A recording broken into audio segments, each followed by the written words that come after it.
landing page for you guys too, so we can keep track of the configuration if needed, of who's in what position. Okay, so it was a bit of a sad session last week. Lulu is dead, so yeah, that was probably the major thing that happened. So alright, you guys are still cruising around Avernus, and you're trying to find the Sword of Zariel. You need to find the Sword of Zariel to redeem Zariel and hopefully free Elturel. But there are other options, so you've heard. Whether they're true or not is a different story. For example, the Hidden Lord says that he has the power to free Elturel. And you have seen these sundered chains, more evidence that it is possible to break the chains of the fallen city.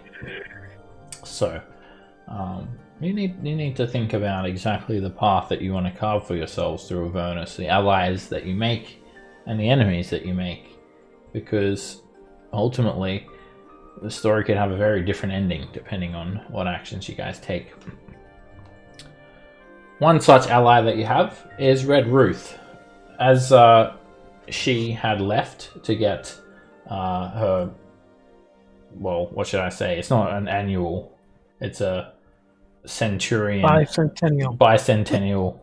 bath, and yeah, you protected the bone brambles for her, and the forest basically tried to destroy itself with these fallen dryad that had been corrupted by the poison of Red Ruth. Nevertheless, you still needed Red Ruth to help you guys out and tell you how to free Ralzala, the Deo that has been bound to protect the Demon Zapper. You'd learned finally that you'll need the blood of a Titan. Ralzala must drink the blood of a Titan to free itself of the curse. And she said that she once knew of a Titan that came to Avernus and opposed Tiamat, but was killed in battle. And you guys believe that that is Uldrak. So you tried to find your way to Uldrak's grave. In the fight at Bone Brambles, Zygon, he got a bit carried away with a fireball and he accidentally killed Lulu. She was already unconscious, but he fireballed her unconscious body, thinking that maybe she'll survive. The Hidden Lord really liked that too. Anyway, there was no chance to bring her back, unfortunately. You guys just have to press on now, using the words that she gave you as guidance to try and find the Sword of Zariel. As you try to get to Uldrak's grave, you know that the landscape of Avernus is ever twisting and changing. And you end up arriving at the Mirror of Mephistar. And as some of you gazed into this shard of ice, that's what it is. It's just a highly reflective 20-foot tall icicle kind of bursting up out of the ground. But as you've caught a glimpse of your reflection, you've found yourself to be this like haggard, frozen, disembodied version of yourself instead. Now, not everyone stared in the mirror. Some of you refrained. And Nico and Bargle, you guys just pulled up on the Tormentor. You guys were just a little bit behind everyone else. So you've just pulled up and you've just made your way on over like that. And alright, while Raven, Callan, and Zalcor and Zygon stared in the mirror, some of you become stunned, and well, you felt like you were freezing to your bone. And then that sensation quickly faded, and you were brought back to your senses. There, where you saw this Cambion, a frozen Cambion, fly down from this distant tower. As you've stared deeper into the mirror, you've seen the realm of Cania, the ninth layer of Avernus, in which it is ruled by arguably the most powerful being in hell, Mephistopheles, rivaled only by Asmodeus, the ruler of all the nine hells in the ninth layer. So, this Cambion, well, it wasn't completely frozen. It was able to fly down from the tower. When it landed, it froze pretty much straight away. All except this like steaming pot of water. that it's poured over itself to defrost itself to speak. We ended the session as it had defrosted its face and it was about to speak. As that's happening, Alandir is just like, he's on the Tormentor, and he's being a sentry.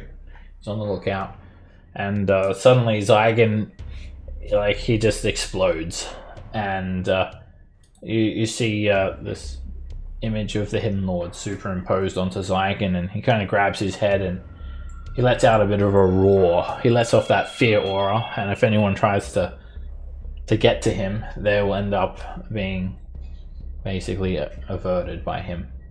And he just murmurs something about Mephistopheles, something about Lulu, and very suddenly he jumps in the Tormentor and drives off with Alandir. And Alandir says, hopefully I'll be here within an hour and a half. And then they drive off.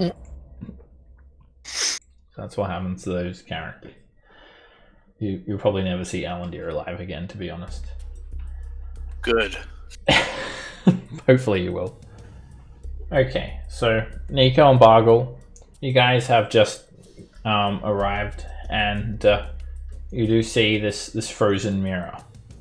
And you're just kind of not really seeing much. You're not even seeing your own reflection. It's just a 20-foot tall icicle bursting up out of the ground with a highly reflective surface. As you peer a little bit closer, it's no longer reflective, and you see this emissary swoop down beyond the mirror from the direction of the tower. Its skin is Cadaver blue, face is frozen in a screen. There's like a snowy tundra in this mirror, and the Cambion has just poured this boiling water over its face to speak.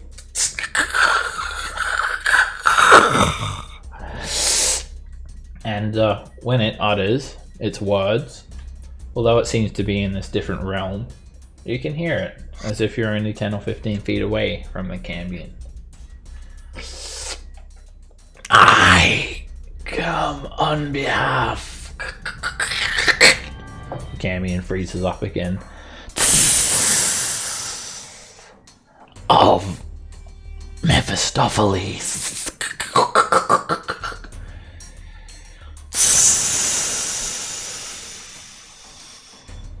You have witnessed Cania. What is it you seek? The Cambion having to defrost itself after each utterance. Ice spreads over its face once again, and it's just frozen into this expression of pain and anguish.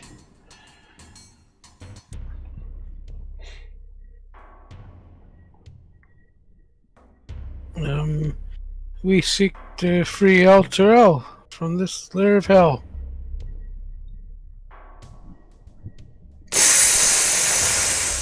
It's got just enough movement in its arm to tilt the pot of boiling water over its face. The ice melts away again. You seek knowledge. Knowledge is what my master offers you. Knowing is half the battle. Knowledge and power.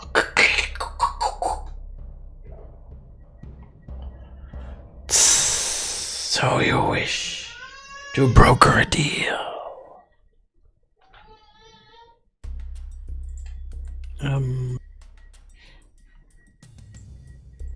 What are you offering? And what's the price? You have already named what you seek. We offer what you seek. Knowledge and power. And your price?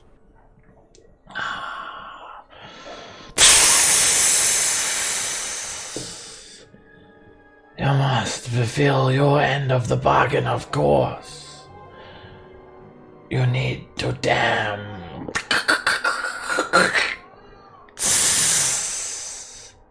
Damn dam the flow of the river Styx.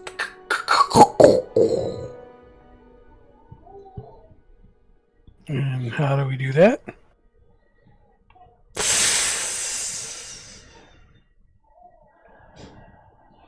I can provide you with the means. You must dam it where it spills into the slime-filled chasm of Shumrath.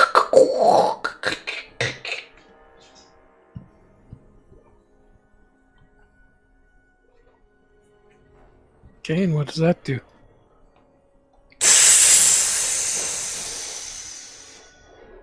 The reason of your doing is not part of the contract. Simply the act of your doing is all that is required. So I'll just remind you guys, it has been a few weeks. The other reason why you may be here is because of the wizard, Uberlux, that you'd met at the obelisk. Uberlux is looking for a means to release itself from the standing stones. The Balgora. That may or may not be a wizard. And I'm going with not. as this Cambion speaks, it only gets a few words out before it completely freezes over this time. It looks like a truly tortured soul. And now its icicles are hanging from its wings. Skin is pallid, and even its hair is just one big frozen mass. Its armor is covered with a glaze, and it must be so very cold where it is. And it's just staring at you in frozen anguish. So, what about, we've got someone here named Ugalath, or Ugalak, or who's a mage, not a mage. I guess he seeks release as well. He's stuck by the standing stones. Know anything about that? Mephistopheles knows all. This can be given. The terms are the same. What do you say, guys? Want to dam up the river Styx and see what happens? Sounds like fun to me. Well, what are you going to provide us if we complete this task for you? The Cambion doesn't defrost itself to answer that question because it's already been answered like twice now. I shake my head. Well, yeah, let's go plug it up. Plug it in. Wait. Can Zweez get a line of thought here of how he's gonna do all these things together? So we're gonna dams up the river Styx, and then he's gonna tell us what? How to get Elturel back home. Oh, so we're skipping past all of the things with the freeing of the wizard that's not a wizard, and he's going to free the other guy. He's going to free the wizard that's not a wizard too. Deo. Yeah, the Cambion has offered knowledge. Raven asked to a way to free Elturel. The emissary said that you can be given that knowledge. You also asked instead to find a means to release Ubalax. And once again, the emissary said that is possible. The terms are the same. Right. So forever, we're going to do that. We're going to get that knowledge. But I feel like that there's a lot of steps in between, damming the river Styx and getting the knowledge, and then the freeing of the Elturel. And I'm just, it looks like could go one way and do something with a bunch of things and head down a path. I just want to make sure we know what this is going to do this and lead us there, and then eventually we're going to get to what we're going to. Step 1, steal underwear. Step 2, Step 3, profit. Right. That's what I'm saying. Too bad Raven can't go in there and freeze up. I'm pretty sure that Zariel's not going to be so happy of us damming. That's probably going to, damming up the river Styx, I gotta imagine, is something that... Would you say that you may damn yourself? you may be damned by Zariel. Exactly. So, I mean, if one way if we do this and help him out, we'll be damned, and if we don't, we'll do it. So you could say we're damned if we do, and we're damned if we don't. We're damned if we damned, and we're damned if we don't damn. Damned if Well, we there you damn, go. and damned if we I'm a don't damn. barbarian, not a beaver. Let's. So I just want to know that, like, you know, we had like Lulu's helping us here before and kind of giving us directions, and you know, we had the plans of, you know, trying to get And look Zariel where it back, got but- Lulu. Are we gonna? Are now we skips in that plans and trying to figure out an alternate ways of going? Is that Well, where we're at? Are we still eventually looking for the sword? I don't confused. think we can. I don't think we can convince Zariel just by giving her the sword. And I think the bond with Lulu might have helped there. And if Lulu's dead, well, you know, and that's just my opinion. Oop. But Okay. Blocks.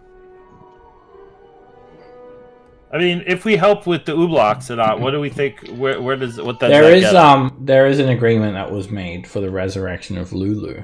You guys spoke to your very kind friend Bernie the Barber, and she actually said that she will resurrect Lulu, and you'll need payment for that. You'll need down payment, which you paid, and then you will need to get information on Tiamat, Ark and the Cruel. And then Okay. that will complete the payment for the resurrection. Doesn't Lulu just like form up back in the heavens or whatever? Doesn't work that way, unfortunately. Too bad. Not with Lulu. Not with Lulu's soul. Okay. So then we also need to get that information. So I feel like we're heading like one step down an awful lot of ways. Do you want to look at the map Finish it. for work out some clues and whatnot? I don't think we should ever look at the map again because it doesn't seem to do us any good. Well, We the just map, the seem to spots go are the over- spots. Well, it could help you make a path of what you're doing. So here's my thoughts. I mean, originally we were going to go find the place to rest because we wanted to go get inside the crypt of the Hell Riders, but then we decided to get like all sidetracked on that and go do something else. So we never actually figured out a ways to get into the crypt of the Hell Riders. And then we also found it at the Demon Zapper. We got the Deo to free, and then the unicorns to free as well. You know, and there's also that the guy that was all the wizard, where was he at? He was at the was that at the tower? No. He was, I don't know where he was, Right, but so- he was freed up. He needed to get free up too, and then he was going to help us out because his master was doing it. We got this guy over here. There's a lot of things that are. Were we gonna help the Deo, and then she was gonna point us in the direction of Bel, the former ruler of the this planet? That's what I'm saying. There's like a lot of things that are going on. I mean, we're very good at like finding people that could help us, but very bad at like eventually following through and doing what we're supposed to do. We should be called the Company of the Squirrel. Yeah, we're like the starter of quests, not the finishers of quests. Ooh, look at that squirrel! Go get it.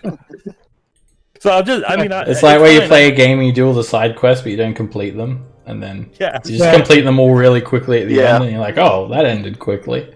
Yeah, where I look over on the side and there's like 17 pending quests that we got to like finish. So I mean, I'm all for damming up the river Styx. I don't care one way or the other. You know, and getting some information is good, but I just like it's going to be a big opportunity to advance ourselves on one of these things because the Mephistopheles knows a lot of things and probably could help us out big time on any one of these things. We just got to make sure he picks the right one. Right? That's all I'm saying. Yes. So let's pick a path. What path should we pick? All right, let's look for the Titan blood, I guess. You guys didn't intentionally And if we come pass here. the place, You if we didn't come. pass the place to dam on the way, we'll dam it. Well, you would have to sign a contract for that. It's a devil's deal. It's a pact. Well, It's not something you could just do. And he's not just going to give us the equipment to do it, and if we succeed, he'll help us. If not, he laughs at us for failing. So Avernus, if you ever make an agreement with a devil, you're entering a contract. Alright, keep in mind that you guys did not come here on purpose. You got lost and arrived here. Right. You were trying to get to Oldrak's grave. Alright, let's take a vote. So, let's just focus on the two obvious paths at the moment, I guess.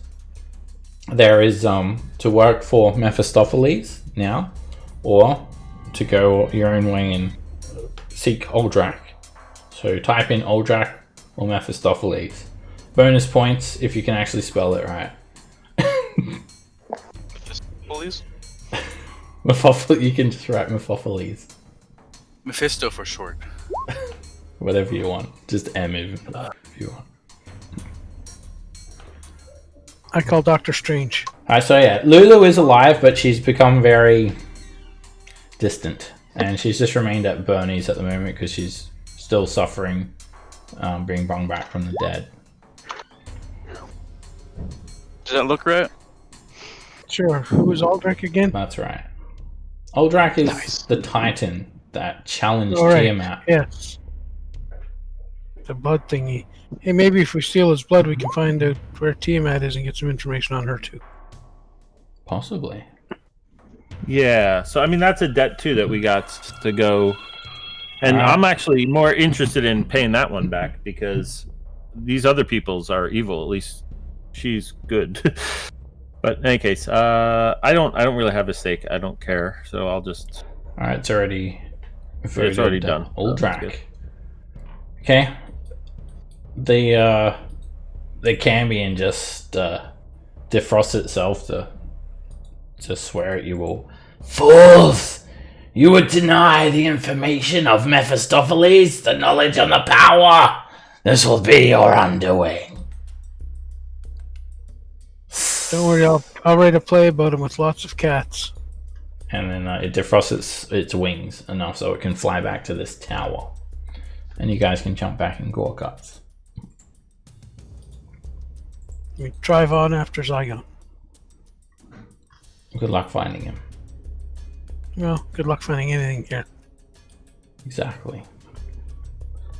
Alrighty. Alright, so who's driving? I'll drive. Okay. I'm still I describing that fly spell, so. I feel lucky. Okay. Zalkor's going to be kicking back, scribing. Callan's driving. Who wants to be navigator? I'll navigate. It's fine. Okay. And the Gorguts has... it's got like a harpoon flinger, wrecking ball, acidic bile spray, and a chomper. So, who wants? Where do you want to be, Nico? I guess on the chomper is fine. Okay, you're a chomper. And Bargle, where are you jumping in? I'll be on the sprayer this time. Okay, sprayer. Raven, Whatever's open, doesn't matter. wrecking ball. Sure, I'm gonna have Alright. a nap in the wrecking ball. All right, and Zalkor, you can just sit in the harpoon Chomper. flinger. Harpoon I'm gonna flinger. sit in the I'm gonna be using it chomper. anyway, so. Okay. Nico and Barkle, you guys should also be long rested if you're not already. You did spend a night at the Wandering Emporium. That we'll have to cross off soul coins for that too. I'm gonna cross off another 2. Okay. Are we good buried as well or no? Sure. If Nico does it. There you go. Everybody get 1. So that's 1, 2, 3, 4. So let's make it 6. Ashes, yum. Alright, you guys pull away from the Mirror of Mephistar. And you take a look at the map. Oldrak's grave seems very far away. It seems so close to the Bone Brambles, and it doesn't make sense how you were trying to just get from here to here, and you ended up like over the other side of this map. However much distant this is, whether it be 10 miles or 1,000 miles, you're not even sure. So, whoever is navigating, if you're trying to find Oldrak's grave, I'll need you to roll me a 2d4. Hey, I found Zariel's sword on the map. Let's go there. Look, it's right here. Let's go get it. All right, that's like if you drive off the end of the world, there's just going to be like 10 ancient dragons waiting for you there.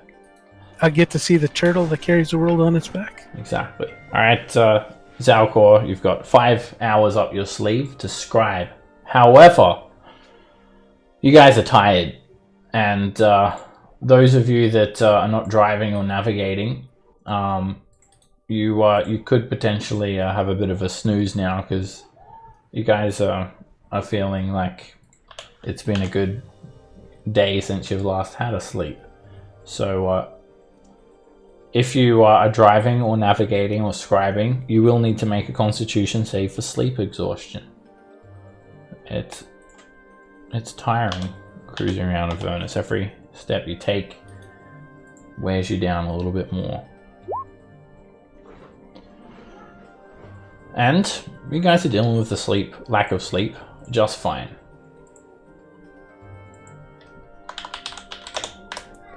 And it's been about 5 hours now. Those of you that are snoozing, you will get abruptly awoken a couple hours into your sleep, and it's depending on what you do, it may or may not interrupt your long rest. So if it's not super strenuous, then you're 2 hours into your long rest. Just keep a note of that. So the map, it speaks, and when it speaks, it kind of wakes everyone up. Even if you weren't quite asleep, you're starting to become quite tired. A fallen titan, or a wimp with delusions of grandeur. I'll leave that for you to decide. And sure enough, you look up and you see just what is doodled on this map. Just what the iconography matches. It's a large helmet and a sword. The helmet is cracked, and the sword lies half buried in the ash of Avernus. The river stick seems to always be wherever you go.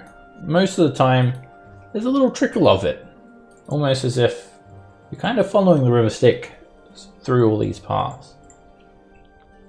Anyway, your attention turns to this enormous sword. It must be wielded by a creature 20-25 feet tall. Even the biggest giant that you can think of would probably find this thing somewhat unwieldy. A titan is what it belongs to, which is a bigger version of a giant. Jotun. Now, there's nothing but ash here. The ash could very well be the titan's body. It is quite a large body of it. Now, what catches your eye most of all is a spherical stone that is set into the sword's pommel.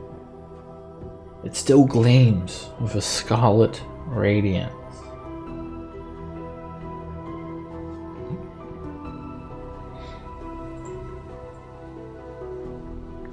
And you're not seeing any titan around. Just a sword and a helmet. Maybe a gauntlet. Alright, well. Well, maybe Sweet needs the digs or something like that. Let's, Or maybe the red stuff in this sword pommel thingy is blood. No, it couldn't be that easy. I mean, Could maybe. be. Could be an orb of blood. If you ever played Diablo 2, orb comes in blood. Blood comes in orb form. That's true. So the orb though is glowing? It certainly gleams. Gleaming, not glowing. Okay. Let's and how that like the sword is like massive? It's for a titan. It's absolutely huge. It's on an angle as it's stabbed into the ground. It's almost like a platform you could walk up. The blade itself looks dulled. The sword itself it is half buried in the sand. It's actually it's about 12 feet up if you were to walk up the blade. The helmet itself as well, it looks very fancy. It's actually like a winged helm, and it has like a bit of a teal color to it, and it's also lined with gold. The ash is filling most of the cavity of the helm, but something starts to stir as you near the helm. Something emerges from the ash. It's a spine devil. Yeah. It's covered in this ash, and it shakes itself, kind of beating off all of this ash from its hide.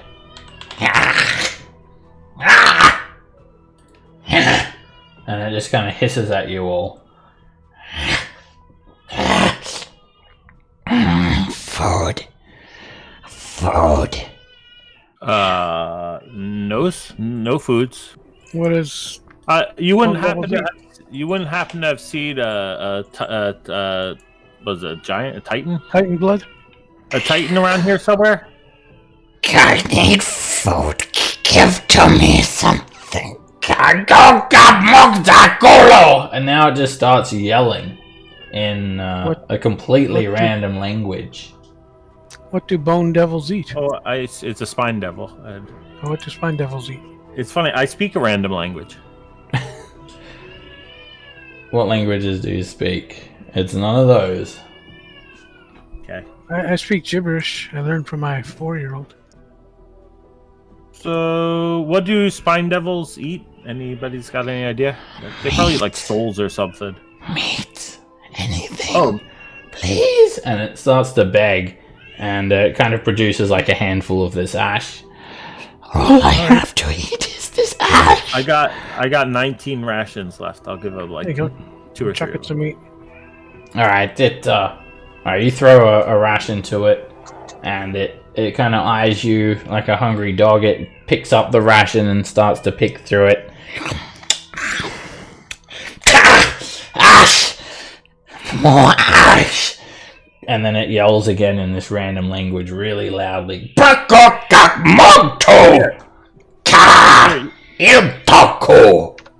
gonna pull out the fresh sturge in the bag. Fresh meat? Alright, you pull out the sturge. And You still have him? Yeah. Oh, hell yeah. My pet. Alright, it looks up at the sturge. Fresh. You say fresh meat? And it seems to understand common. Although it has been speaking infernal, it just switches to common. I'll snap the sturge's wings so it can't really fly and toss it to it. Okay. Alright, make an athletics check, Bargle. The sturge tries to escape. And it's not going nowhere. You prevent it from flying, and you throw it to the spine devil. And it just starts pulling apart the sturge, chewing it, and you watch as blood trickles down its maw. It's very tasty. Yes, very tasty. And then the spine devil flies up and lands on the helmet. Yes. So, By the might of Surtur, this is delicious! And it yells out in this really loud, booming voice now. And everyone make a religion check. Interesting. I never went to school. Oh! Alright, you didn't know what a Surtur is, Nico. In fact, I got a belly button. the only one that rings a bell with is Bargle. Bargle, you remember hearing Dave paid attention. about giants. Maybe you're interested in learning about giants or how to kill them. Maybe you did some training about giants that were besieging the north.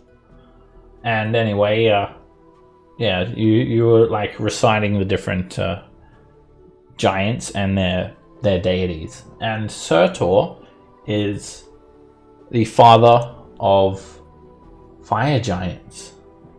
It's a giant name. That's a giant god that he called to. Do they really want to feed me? He starts mumbling to himself. Maybe they want the orb.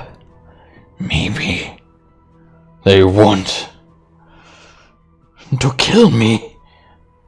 Do they work for Tiamat? And then he starts talking in a random language. Moktakuka. Makatu.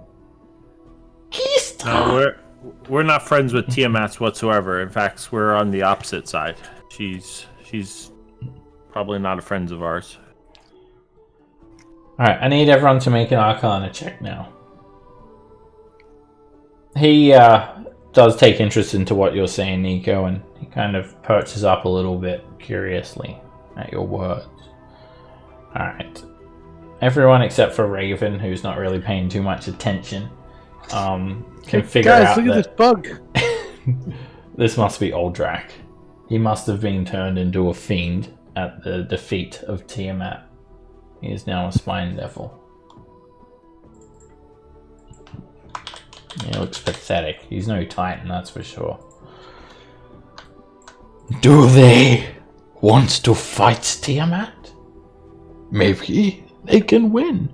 No, Uldrak couldn't win. If Uldrak couldn't win, then you cannot win. In the name So- of Sata. We want to oppose Tiamat and get informations that helps her in their undoing, but not necessarily fights her flat out because we're not ready for that quite You yet. cannot depose her. You cannot defeat her. She will kill you. She'll turn you. That's why we got to get the knowledge and gets the friends. We have other allies too that are looking for some informations about her. Do you know things that we could use against the Tiamat? No. No, I am a failure. I have been relinquished of my duties. Uldrak lost the fight. Who is Uldrak? Do you know Right. him? But she kept you alive so that you could get another cracks at her. So if you it's not over yet until it's all over. So Then join me! By Surta's flame we will unite! Heroes! And we will bring down a fiery death upon Tiamat! We will rid this world of its scourge! Take 2 arms! And Uldrak flies up onto the sword and tries to lift the sword out of the ground. I already have 2 arms. Do you have 2 more to give me? So I think Well- we need more than just us. I think maybe you needs to be back in your fighting shapes in order to do that. So Fighting is it like- shapes? is it just a dispel magic, or how do we think we would get him back? This must How do be we help you, mighty lord? This must be a very powerful curse that Tiamat had placed on Uldrak. Or perhaps it could have even been another devil lord. But Yeah, I think you're gonna dispel that. alright, you can make a investigation check to rack your brain and try and think of maybe a way to undo this, given everything that you've learnt about Uldrak so far. Oh, hey, I'm getting better. It's about as good as I get. Alright, Uldrak is cursed by Tiamat, and he must defeat Tiamat in single combat. But, failing that, Okay. Plan B. I'm gonna pick B. I don't know what it is, but perhaps it's gonna be better than if A. Uldrak could spill the dragon's blood, or the fiend's blood, that would work too. So, how do we get? He's just gotta hurt her. Not Or we just gotta necessarily find her We've blood? hurt gotta hurt her? but just spill Tiamat's blood. What he was Oh, wait. once denied as Wait, he was is just defeated straight away when he tried to face her. Are the aboleths considered like the blood of Tiamat, or are they just like a separate thing? Abishai. Yeah, Abishai, that's what I meant. They are an offspring of Tiamat, but like if the curse was done by this god, then you'd have to spill the god's blood. I like the actual blood, not just like the bloodline. Huh. I wonder if Marty has any of Tiamat's blood around. Alright, as you guys are discussing this, Uldrak takes interest. And he's able to understand absolutely everything you guys are saying. Tiamat's blood. Yes. Tiamat's blood. It may help you. When you fought last time, did you wound her? Maybe it's still left in the stones somewhere around here. No. Eyes has failed. I was blasted by 5 breaths. The fire did not hurt, but the lightning, the acid, the ice. I have The other one. failed. Yes. That's the acid, chlorine gas. Tiamat's blood? Tiamat's blood. There is one who has it. Ooh. Who? Where? He has come here. He has wants the orbs. Uldrax has hid it from him. Buried it in the ash. He wants to steal it. My orb. My personal orb. The thing that really means a lot dearly to me. Not precious, but really nice My orb. preference. Yeah, My I understand that. The orb is what it wants. It has the blood, I saw it, around its neck. The dragon man. All right, Smeagol, where do we find him? I mean, Uldrak. He lives in the tower. The Tower of Dragons. Yeah. I saw him. They were flying. Winged beasts. Little baby Tiamats. You can give to him for trade. He will not take from you. You are strong. You are not a devil. You can trade it. The blood for my orb. And he actually takes this orb out of the pommel of the greatsword, and he hugs it. It's pretty large as well. He cradles it like a baby. The orb, it's no longer red when he takes it out of the Is it like pommel. Crystal ball? Yeah, it's 10 inches in diameter, a crystal globe, and it's etched with all of these patterns, and it's actually green. It turns green. That's quite Sinorbs you got there. The orbs. I can see why it's your preference. Will you take the orbs? Will you swear it? On Surtur's grave. I mean, Sure. I mean, I mean, if you don't want to give it to us, I'm not trying to take it. But if you think we need it in order to find them, we'll give it back when we're done. Takes it. Take it. And swap it to the dragon man that lives in the tower. With many dragons. Okay, so we'll trade that for the blood, and then we'll come back, and then you'll spill the blood, and that'll turn you back into a Titan. One little thing on this whole thing is one of the reasons why we're looking for that is to help out another friend. We need a little bit of Titan's blood. So Where is a Titan? How do we get one? We need to find a Titan. right, but if we find one, maybe you can help getting just a little bit of blood. Yes, blood for blood. Blood for blood. Oh, I like the sound of that. Maybe we can start like a blood war or something.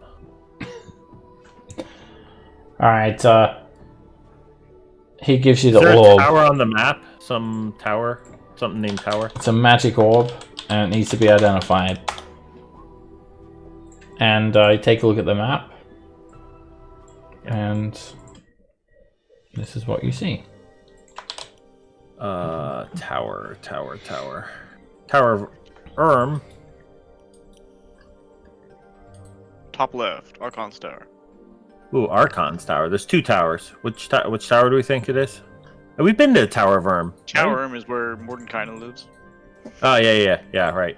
Okay, so Archon's Tower is then, I guess, the place where we're going. Alright.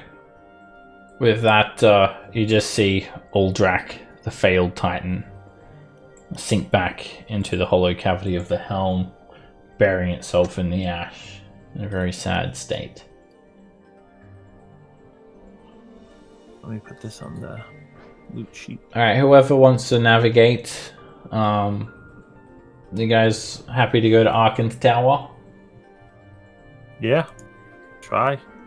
Alright. So try and get there. Whoever is navigating, roll me a Identify 2d4. that orb. I guess while I was in here last week, someone else took control of the loot, so whoever has it, throw that on there. Okay. Yeah. Are you doing it as a ritual? 10 minutes, yeah. Or 11 minutes. Okay. Alright, let me give you back control of the party loot as well there, Nico. Anybody want to take your bets on the orb? What do you mean? Bets on it? What it is? Probably crystal ball or something. I'm going with orb or dragon kind. It thematically fits. Alright. It will take, do you want to identify it before leaving? So you know what you're dealing with. Sure. Okay. Alright, guys, hang about for 10 minutes, and there's very little activity around Uldrak's grave. The orb is an orb of the kind of creatures that would thematically fit with what's happening now. It's an orb of dragon kind. It's a green one. Ooh, it's cyan bloodbrain. Alright, there's some lore imparted to you, some knowledge imparted to you as you identify it. And only Zalcor knows this. The knowledge only is imparted to him as he identifies it. Ages There's 5 pass. of them. On the world of Kryn, elves and humans waged a terrible war against evil dragons. When the world seemed doomed, the wizards of the high towers of sorcery came together, and they worked their greatest magic, forging 5 orbs of dragon kind, also known as dragon orbs, or dragon balls in some worlds. And they were to help them to defeat the dragons. Now, one orb was taken to each of the 5 towers, where they were used to speed the war towards a victorious end. And the wizards used the orb to lure dragons to them. Then the wizards destroyed the dragon using powerful spells. And as the towers of high sorcery fell in later ages, the orbs were destroyed. Or they faded into legend, and only 3 are thought to survive. The magic of the orbs has been twisted and warped over the centuries. So although their primary purpose of calling dragons still functions, they also allow some measure of control over dragons. Each orb contains the essence of an evil dragon, and this one contains the essence of an evil green dragon. Those lacking in force of personality might find themselves enslaved to an orb. It's a 10-inch diameter crystal globe. If you use it, it expands. It becomes 20 inches in diameter, and there's this swirling mist that appears inside it as it becomes semi-translucent. While attuned to the orb, you can use your action to peer into its depths, like a crystal ball, and speak its command word. Then you have to make a charisma check, and prove to it your force of personality. If you're successful, you'll be able to control the orb. If you're failed, then the orb controls you. and it charms you. While you're charmed by it, you can't end your attunement to it, similar to a cursed item. And it will cast suggestion on you, and it'll urge you to walk towards the evil ends that it desires. Green dragons are known for being slavers, so you'll probably be its slave. And it really depends on what the dragon wants, is what it'll get you to do. It also has some random properties that you wouldn't know until you attune to it. It can also allow you to cast spells, cure wounds, daylight, death ward, or scrying, and detect magic at will. Also, you can use an action to cause this artifact to issue this telepathic call, and it extends out in all directions for 40 miles. It causes evil dragons to come to the orb as soon as possible, and they'll probably be pissed off when they get there and want to kill you, unless you needed to summon them for war or something, because you're in league with them. Also, if you don't like it, you can try and destroy it with a disintegrate spell, or a 1 good hit from a +3 weapon.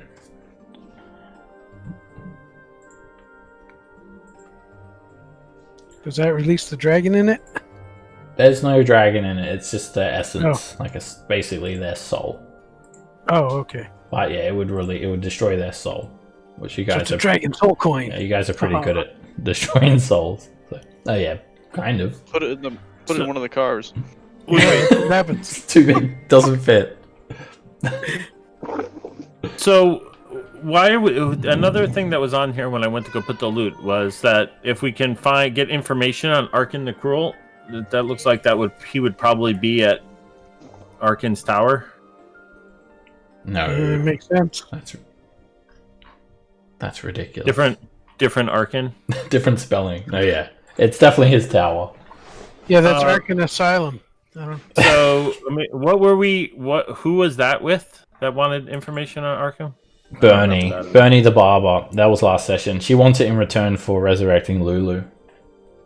Oh, so she wants stuff on Arkin, and also okay, so it's like things are finally lining up here, folks. We got like 2 things in one spot, which means we'll never successfully navigate to that spot, but probably. Okay, so you guys take off now. Oldrak is sunken back into his helmet, and you guys have the orb. So how do we think we play this? Do we just wander around and start, hey, how you doing? Have you seen Arkham? I mean, sure. I mean, we don't want to just go kicking in the front gates and like storming the castles and whatnot. No, we just go and say we want to talk to him. We have a deal to prefer. All in favor of Raven not speaking at all over the entire time we're there. Because like, if he asks us why let's practice. Why should I trade this blood to you? Because you get the orb. And what are you gonna do with the blood? We're gonna free a Titan. See, these are the things that get more blood.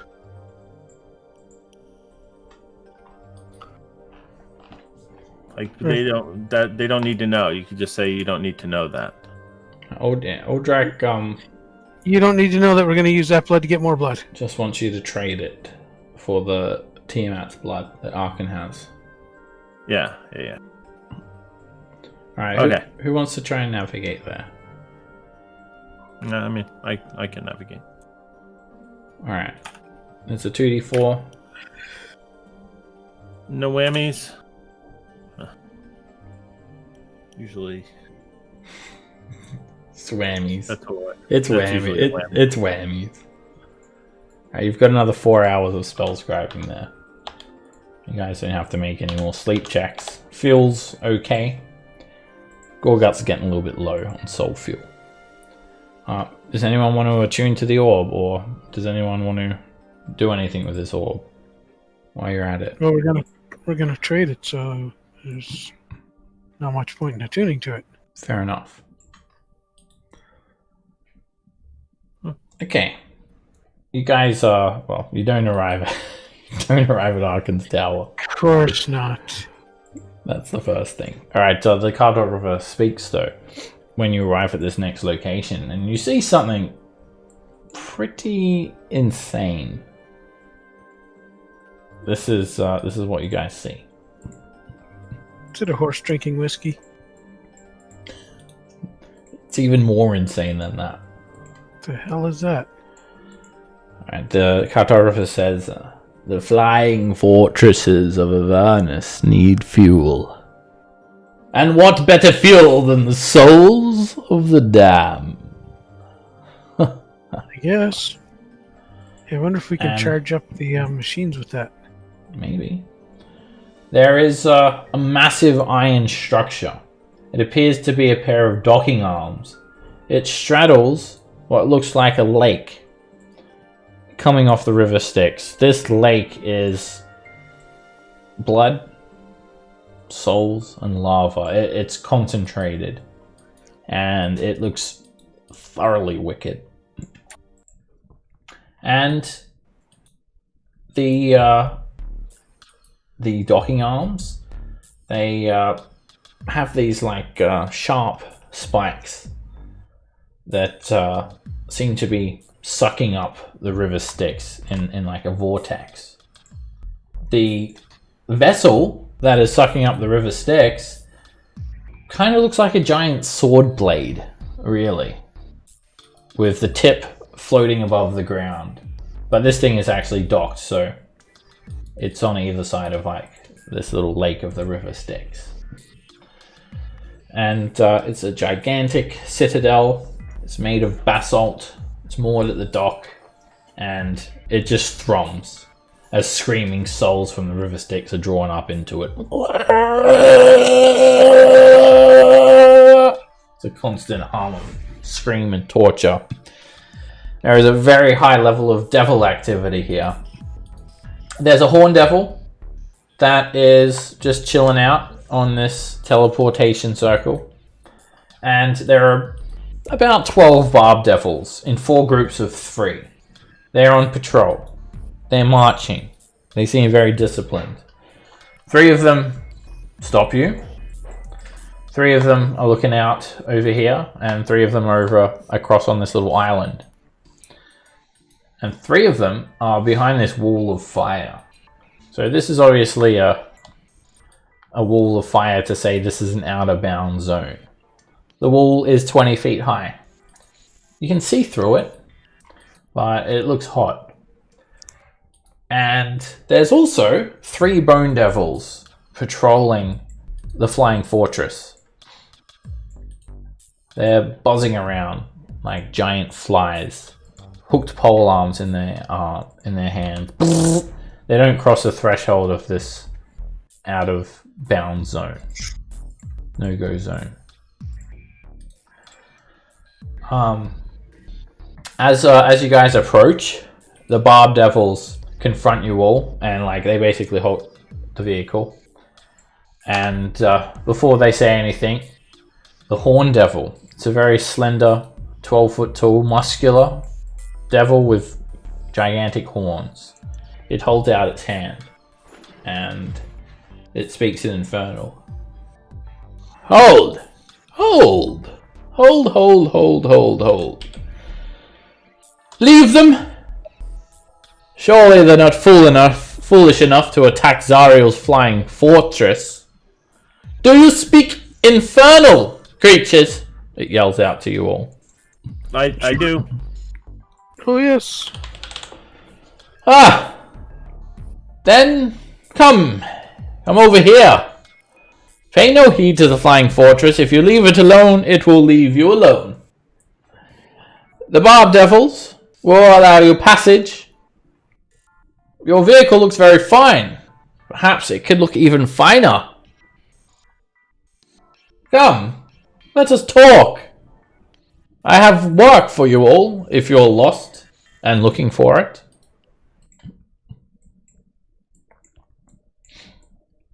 Where's the horny devil? Ah, bring the vehicle around. Don't be shy. You don't want to leave it there. I've never noticed the ridiculous nose and goatee on that picture until now.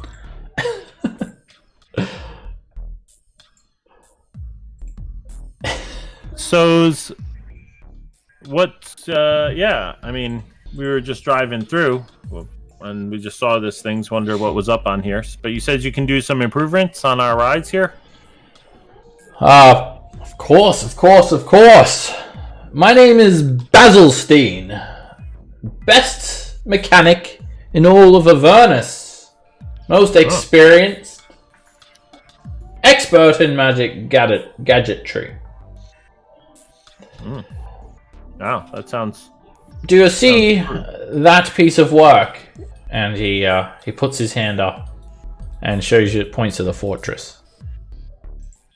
Do you see it? Quite the fortress is, yeah. That is one of Zariel's flying fortresses. All right. Guess who designed it?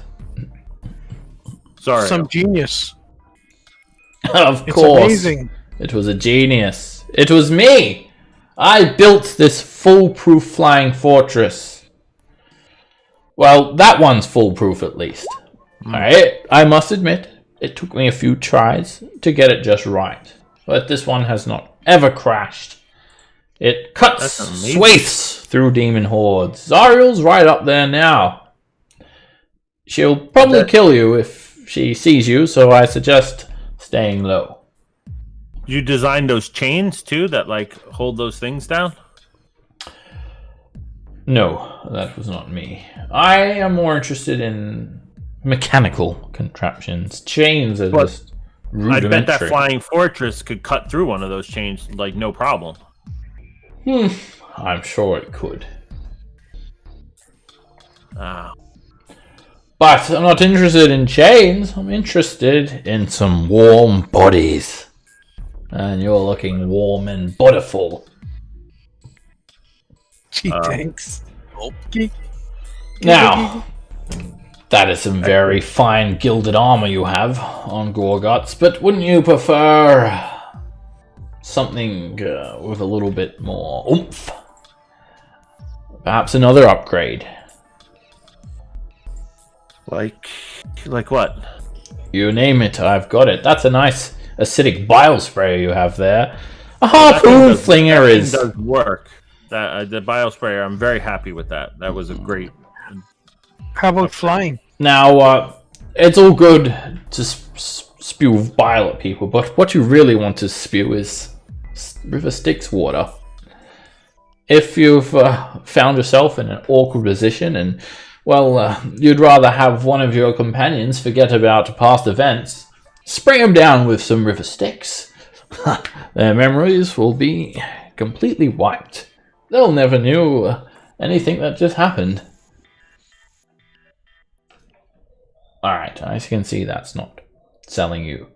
Alright, well, it is. Let's just say that it's just real expensive. You mortals have a bit of a conscience, and you'd prefer them to just completely be wiped from your memory. May I suggest a flamethrower? Nothing will wipe them from your memory than their burning corpse screaming as they run around the landscapes of Avernus. Provided they are flammable, of course. Okay. Cruising around Avernus. Having a nice day. It's horrible as usual. You want to die. I feel you. Then, warlords come against you. They track you down, their vehicles are faster, they're charged with demon ichor. Part of you just wants to give up and let them kill you. But part of you wants to live to see another day so you can exist even longer in this horrible shit hellscape, which is quite literally a living hell. Throw down a necrotic smokescreen. They don't know where you are. For at least 30 feet. Anyway, what I'm trying to say is I can offer you any one of these magical gadgets. Armor upgrades, weapon replacements. You do air conditioning or make it fly? That's not something I'm currently offering. Air conditioning. Well, I can see the state of your vehicle is very fine. Now, what's that you say?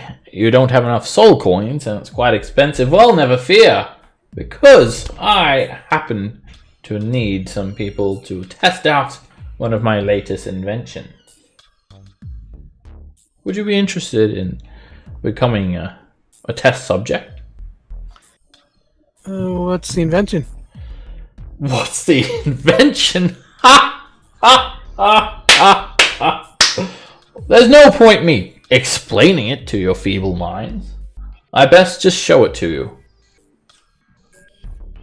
Here! And he just kind of walks over about 10 feet. And he points to this rusty barge anchored on the river Styx. Hanging from the barge is a loading crane. And it's hanging by these rusty chains. It's a 10-foot diameter spherical diving bell made from iron and glass. And there are these suction tubes protruding from the bell's lower hemisphere like flimsy arms. The bathysphere! What do you think? Raven just looks at it with his jaw open like, that's gonna go in the river Styx? Of course it is! How else would you get silted souls? See them suckers? They're for sucking up silted souls. Only the sweetest and finest silted souls can be found on the bottom of the river Styx. Now, all I need... Take out his paper and pen and some of his sage kit there, and he's going to look for the entrance to the bell. Hold up. What? I can go where no human's ever gone before. Like the time I went in and seen Graham, and never mind. We're making a deal here, and you know that deals, well, they have rules. Oh, alright, what's the deal? Simple. You need to dredge the bottom of the river Styx using the bathysphere.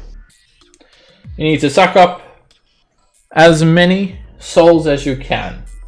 Now, there is enough air in that bad boy to sustain one of you for about an hour.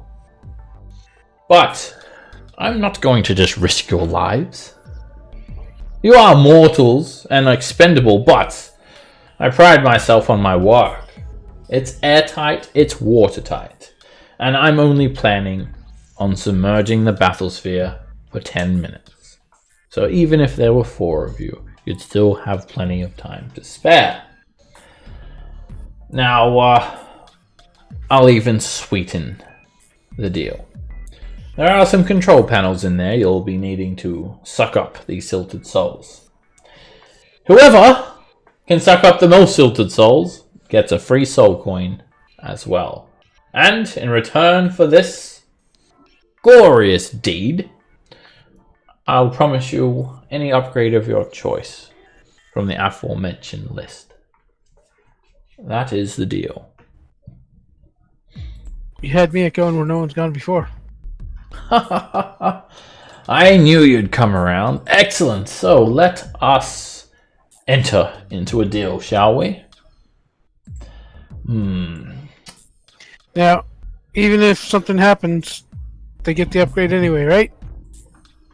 For testing it out? The deal is you must get the silted souls. It won't be difficult, but you need to suck up silted souls. It's all in the contract, don't you worry. So, what sort of contract are you thinking? Perhaps an infernal scroll? A Lemur's kiss? Song of the devil? Your preference, my good sir. Anyone else partaking in this experiment? Nico.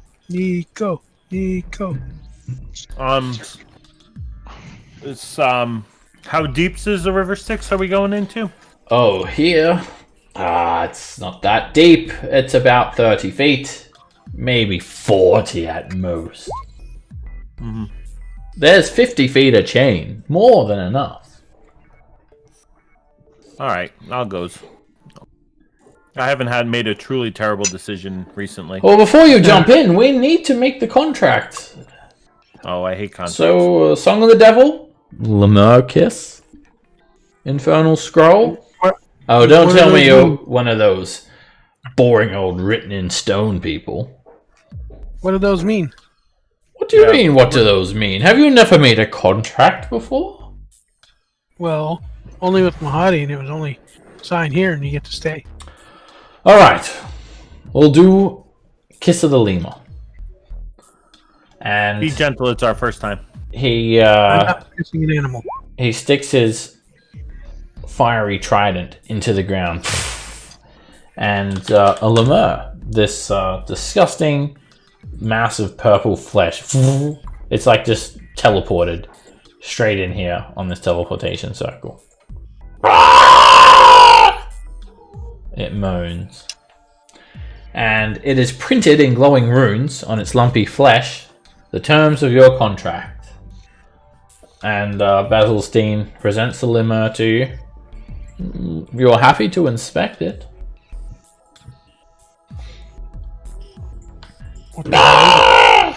Your contract.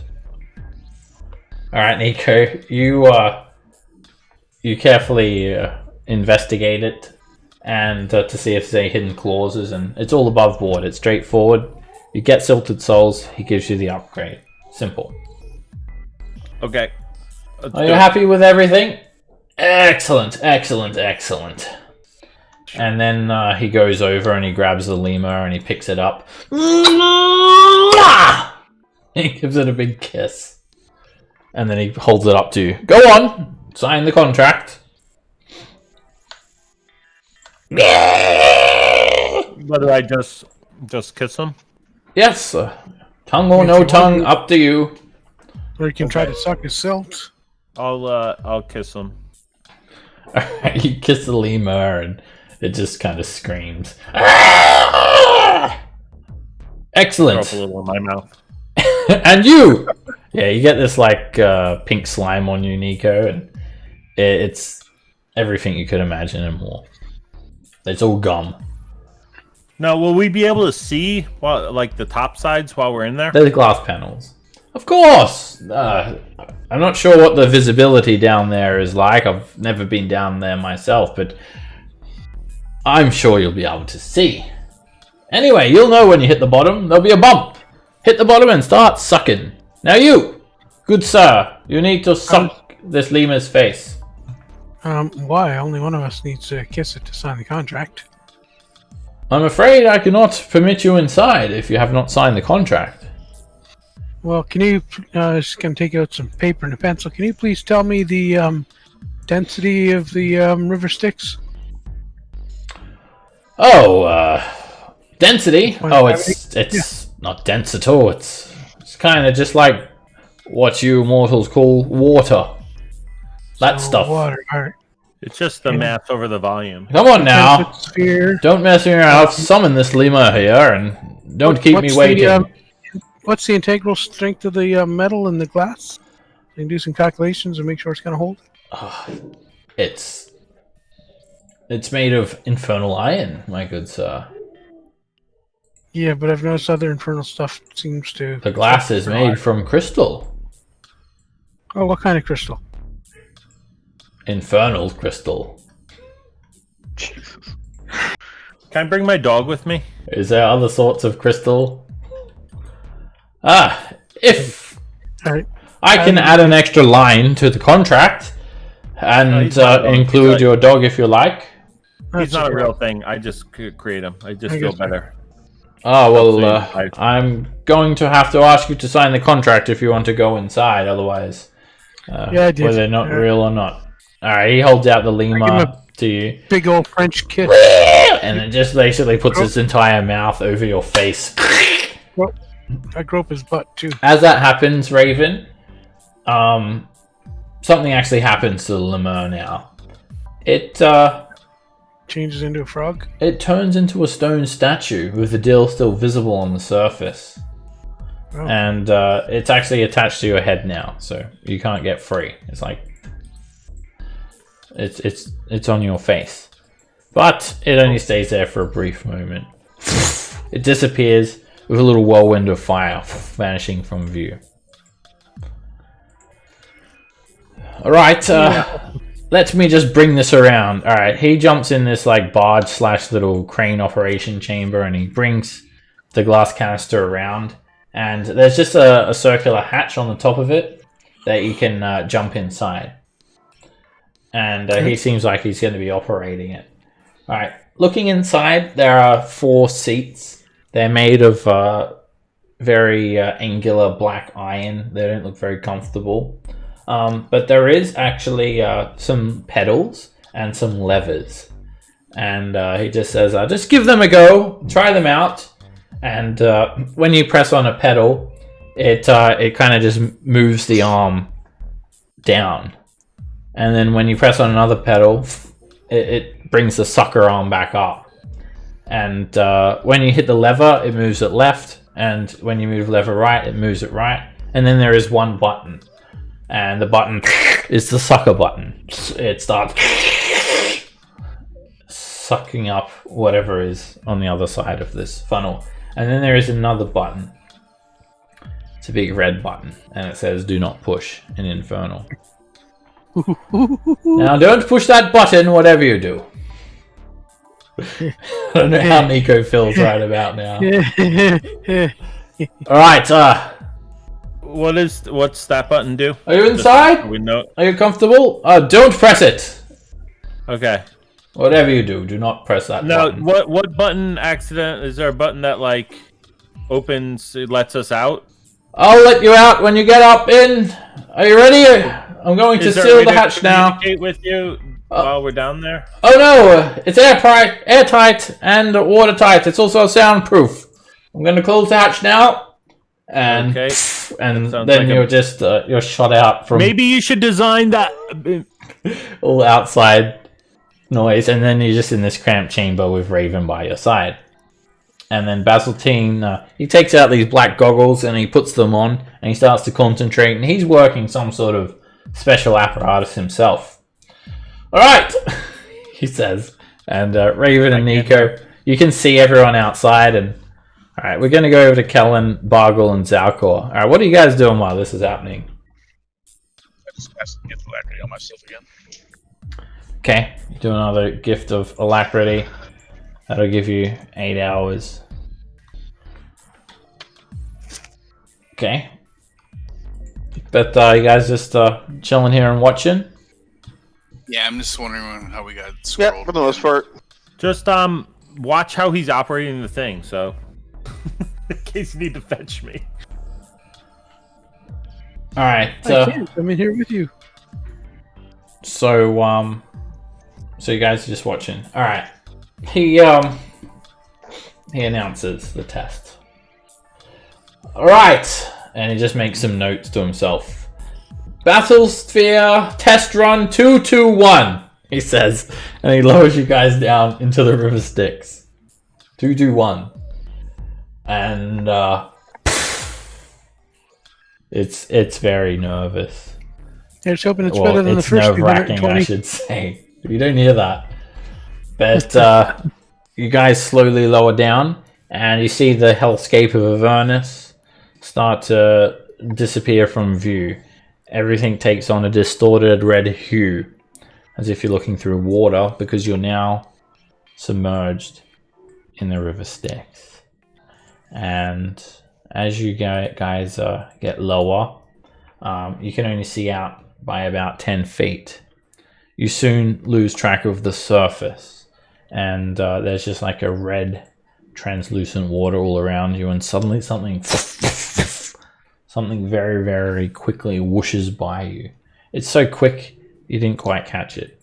Could be a demon, could be a devil, or it could be a soul. You start to hear something, even though this is supposed to be soundproof. You hear screams of tortured soul shells. These lifeless husks of souls whooshing by the river Styx. Here's another handout of the river Styx. And here's some more cool artwork of Lulu riding the river Styx with you guys. Alright, it's a mixture of blood and souls and lava. And coming into even just the contact of the tiniest little drop of the river Styx can completely wipe your memory. But the Basil Sphere is a success. It does not leak. It is completely airtight, watertight, Styx tight. And you guys get down to the bottom. Alright, he lowers you down and it doesn't take long before you just feel a bit of a bump. And alright, both of you guys get to suck up some souls now. Each of you roll a 1d20.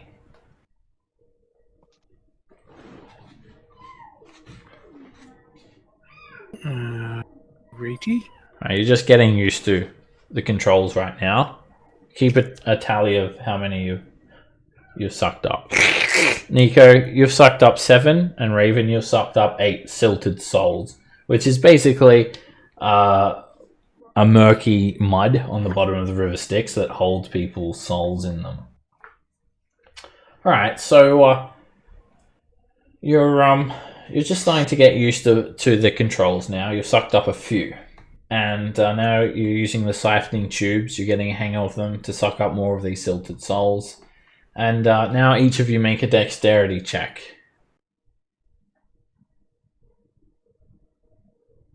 As you guys are sucking them up, you notice there is like a meter. It's actually keeping track of how many souls you have. There must be some sort of tanks. You did see some tanks attached to the bathysphere's underbelly. And there are dials that you're following. Raven, you get a 22 more souls. You're up to 30. Nico, you start to lag behind with only 11. And you guys start moving around. You can feel the chain yanking a little bit, and you're sucking up more of the souls. And then we're going to go to the other party members now. Well, that sucks. As you guys are waiting here, you guys hear like a loud screech.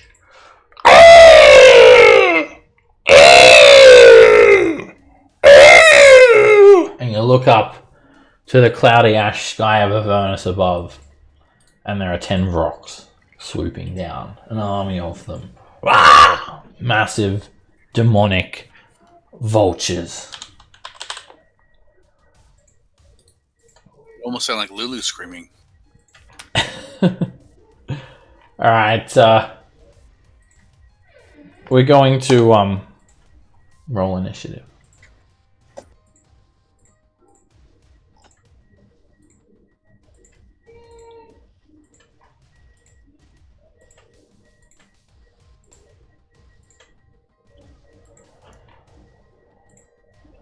Alright, the vultures are pretty tightly packed, but they do begin to spread out. They're swooping down from the sky, and the Stygian dock is under attack.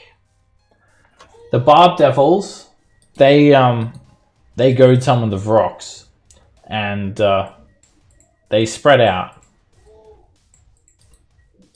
They start to summon some flames in their hand, and they exchange fire now, hurling flames up at the Vroks. It does little damage.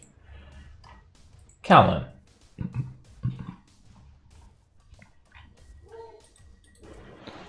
I cast Bless on all 3 of us.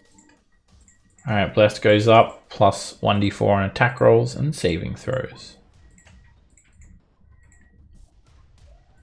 Alright, Nico, you're completely oblivious to this. You're just having a jolly old time out down here in the river Styx, just Cool. Sucking souls. sucking away. So Raven's got one up on you at the moment. You can make another dexterity check. Try and suck some more. Giggity. 17. That puts you on 28, I think. Yeah. Yes. 28. So you're kind of ahead of him at the moment. Some good sucking. 28's ahead of me when I was 30. Uh-oh. Oh, okay. You can't learn to count. You're catching up. The dial's getting a little bit foggy. There you go. Zalcor. I did get a 22 after Gift of Alacrity. Oh, I rolled a okay. 5. All right. I didn't want to interrupt you guys. All right. Well, same thing. Still, it's your turn, but you will go before Nico. But take your turn now. And where are these rocks? Okay, they're right there. Holy shit, that's a shit ton of them. 10 of them. Wow. Yeah.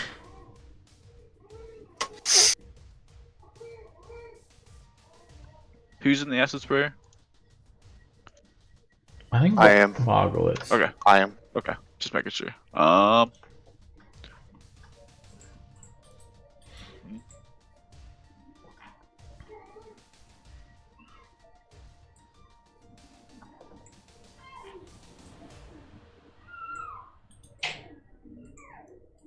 Sure, I'll just do this on myself for the time being. Okay, you cast Greater Invis, and you vanish. You're invisible. Nico, you had your turn. Oh my! To defense! And Basilstein, he leaves. He flies up and joins the Bone Devils for the defense of Zariel's Flying Fortress. And Raven, Nico, you just feel a slight bump. You kind of knocked around slightly. You hit the bottom of the river Styx. Like, what's he doing up there? Kind of thing. You can't see him. Bargle. What's the range on the sprayer? I was trying to find it on Demon Grinder. I don't see it. The range is... It's a 30-foot cone.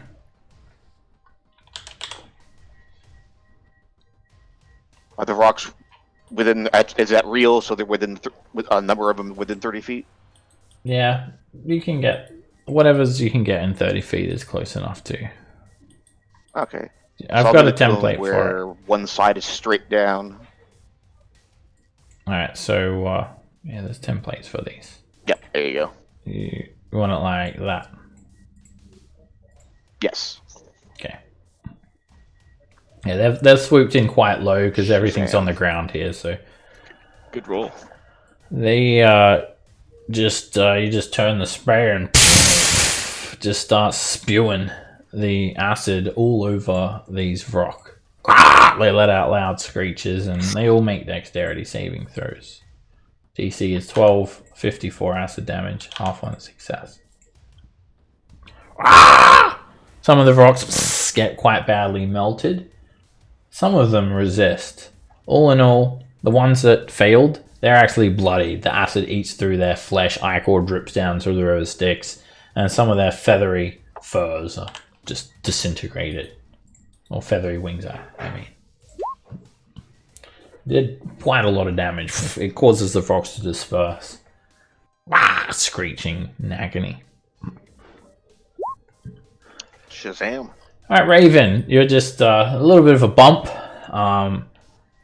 It's squashing the the sucking device now, so your dexterity check will be made at disadvantage as you're trying to you're basically just sucking. You don't really have any maneuverability. They've been squashed.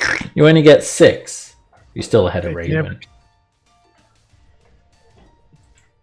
Alrighty. You guys are not really aware of what's happening at the moment. I suck better than you do. Alright, the rocks, they actually are spread out. And one of them dashes up to a bone devil. Another one dashes up to a bone devil. And some of them across the barb devils across the river. The 3 barb devils to the north have 2 rocks flying at them. The 3 lined up here have 2 rocks flying at them. One more flies up, and most of them focus on the devils, leaving only 2 to focus on you guys. One that looks quite bloodied, and the other one that's not really too badly injured. This one just flies straight down, perches itself on the back of the demon grinder. It's flying its wings though, so if you move, it could easily just let go. It is flapping its wings around, and it just screeches so loud straight in your faces. Bargle, Callan, and Zalcor, each of you make a Constitution saving throw against its stunning screech. Alright, I'll leave you guys to guess what happens if you fail the stunning screech saving throw. I won't fail. Alright, Zalcor and Callan, both of you become stunned. Alright, while you're stunned, you're incapacitated.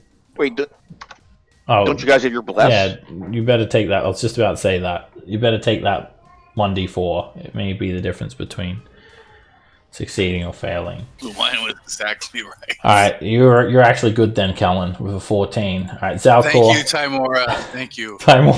The lucky coin of Timora just quickly flies out and blocks your ears at the last second.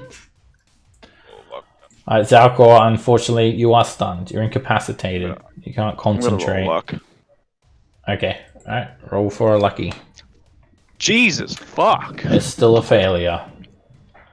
So, That's what portents are for. you lose invisibility. No, it's not because you need it before the roll. But... Alright, Zalcor, you Save it for must, something else. Zalcor, you must have angered Timora. alright, Who the fuck because is that? Zalcor is, you can only speak falteringly, so it was just more like, the rock that is not too badly injured. It swoops down on a vulnerable Zalcor, and it just screeches at him, and it tries to slash him with talons, and it hits. It rips a talon into you for 8 points of slashing damage, and it dives, trying to impale you with its beak. I'm invisible, right?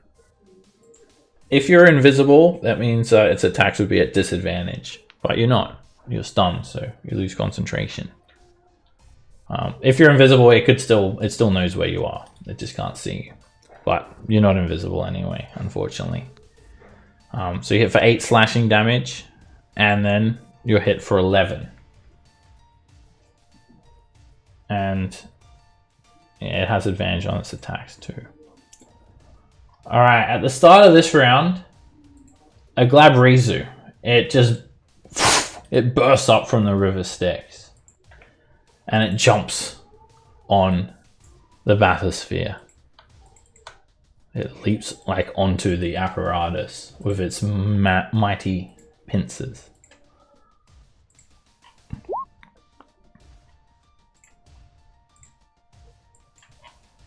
Alright, the Barb Devils and the Rocks that are fighting, they're fighting their own fight. They're not going to be in this initiative order. Alright, Zalcor, it's just one turn that you're stunned for. You don't get a saving throw at the end of your turn. Callan. I'm going to blast this rock, the one that's threatening Zalcor, with Guiding Bolt. Oh, crit. That's gonna hurt. Alright. A massive star-shaped golden bolt slams into the rock, turning some of its feathery wings into fiery ash, illuminating the creature with radiant energy and leaving it bloodied. Attack. Next attack has advantage on it too. Alright, that, when the Glabrizu lands on the crane, you guys feel that.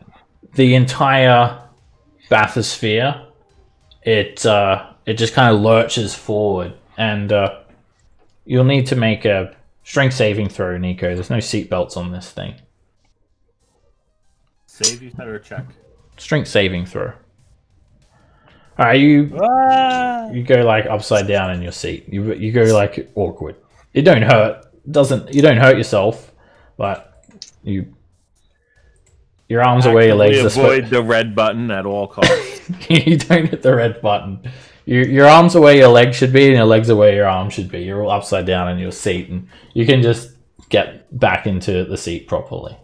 And you maybe tell Basilstein that he should get some seat belts if you ever make it out of here alive. All right, yeah. But what I'm trying to say is, you guys felt that. So what do you do for your turn, Nico? You've still got your action. Oh, I thought that was me getting back in my seat was my turn. No, it just costs half your movement, and you're not really going to be moving. I'm gonna. Might as well keep sucking souls. I don't know exactly what's going on up there. Okay. There's no way to communicate. So. Okay. All right. You can make a dexterity. All right. When it landed on it, it's actually kind of freed the sucking tubes enough. So you've actually, you think maybe Basilstein just adjusted the sphere correctly for you, and you get some good sucking. 18 more souls. 46. Your meter fills up, and you're ahead of Raven now. All Suck right. it. You might now realize that there is something wrong, because this Glabrizu, it starts smashing the crane. It uses its pincers to try and snip through the rusty chain.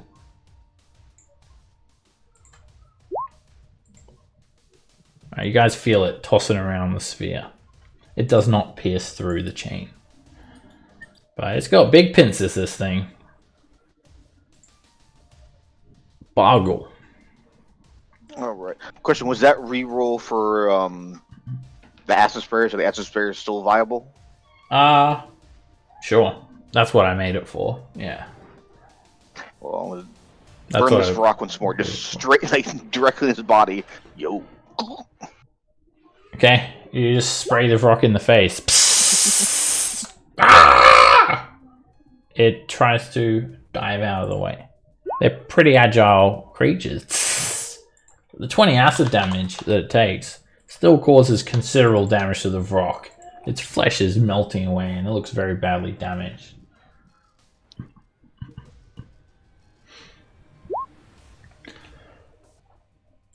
Alright, Raven.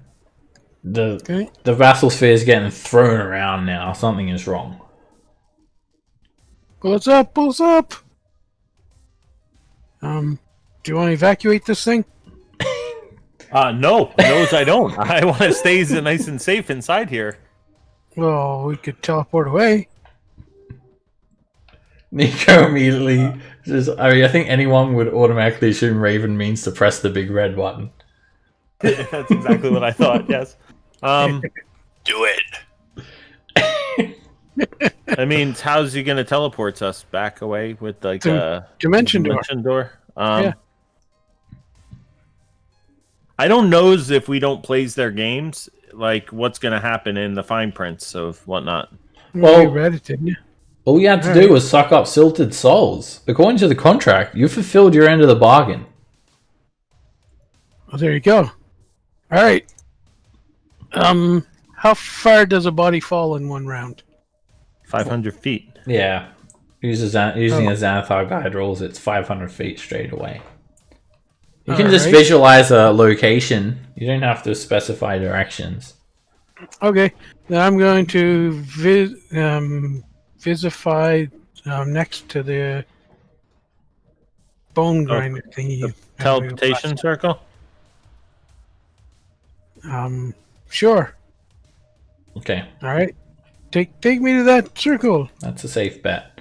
All right, and yeah, that's where you guys end up, right here. And you arrive to see the chaos ensuing around you. Take us back.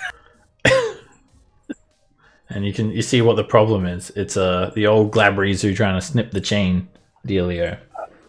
I turn to Nico and say, "Go over here and duck." Okay. You might never hear this again, but that was a good idea. Alright, this rock starts beating its wings, and a cloud of toxic dander starts spreading around. It's a 15-foot radius cloud, and it's just instant, it doesn't linger. It washes over Bargle, Callan, and Zalcor. And the three of you need to make a con save against poison. If you've still got the Hero's Feast, which... no, actually. The Hero's Feast is 24 hours. Yeah, the Hero's Feast actually gone. Forgot about that. You guys need to actually readjust your maximum hit points too then, in that case. So we lost it. It's expired. Yeah, it only goes for 24 hours and it's actually been 31 hours now. You can adjust your max hit points back to what they were as well. Alright, so you guys still have Bless and Zalcor, you'll need a Constitution save too. I'm not taking another stun. I'm porting it. I'm getting a 14. That's what I had. Okay. Alright, you succeed the saving throw of the 14. And Callan, you also succeed. Bargle, you fail. And you become poisoned. The spores are making you cough. They're burning your lungs. It's pretty bad. You'll be taking damage every turn. I got a question, Seb. Just a mechanical thing. Of course. With his portent, that if he makes a die roll of 14, he would still get plus for con modifier and stuff added to that, or You change the dice roll. or whatever. Yeah. Okay. You get that added on. But yeah, he made it with the 14 alone. DC is 14. Alright, this rock, it is going to move here. It turns around, sees its latest victims arriving, and this one is gonna screech. Ah! And everyone needs to make a Constitution save against its stunning screech. Against everyone in range. Alright, Zalcor, you're stunned now by this one. This guy. Nico, you resist. Raven, you're stunned. Callan. That's what they do. Don't forget your 1d4, Callan. You got Bless. Bargo, you resist. And yeah, I got 3, so a total of... 13. Alright, you're stunned. Alright, when you're stunned, you're incapacitated. You can't move. Speak only falteringly. Blah, blah, blah. It says it all there. And you can't concentrate while you're incapacitated, so Bless goes down. No! Okay. That's what the rocks do. They're just kind of softening you guys up at the moment. Alright, Zalcor, you're still stunned. Callan, you're stunned. Nico, you're up. Okay.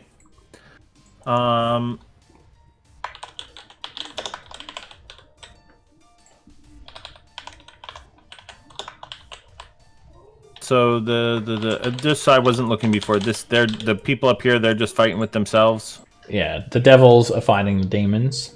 There's two demons. We never saw where the big guy went. He's up here.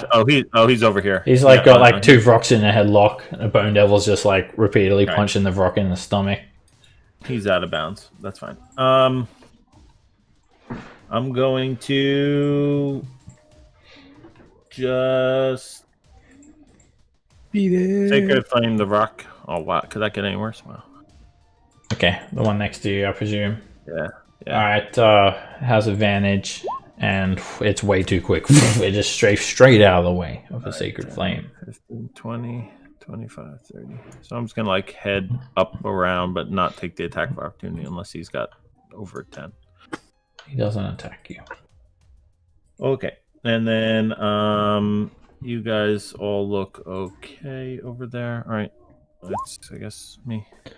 All right, the Glabrezu snorts at you, Nico, and it does just continue trying to snip the chain of the bathysphere using its pincers. All right, it's not getting through the chains.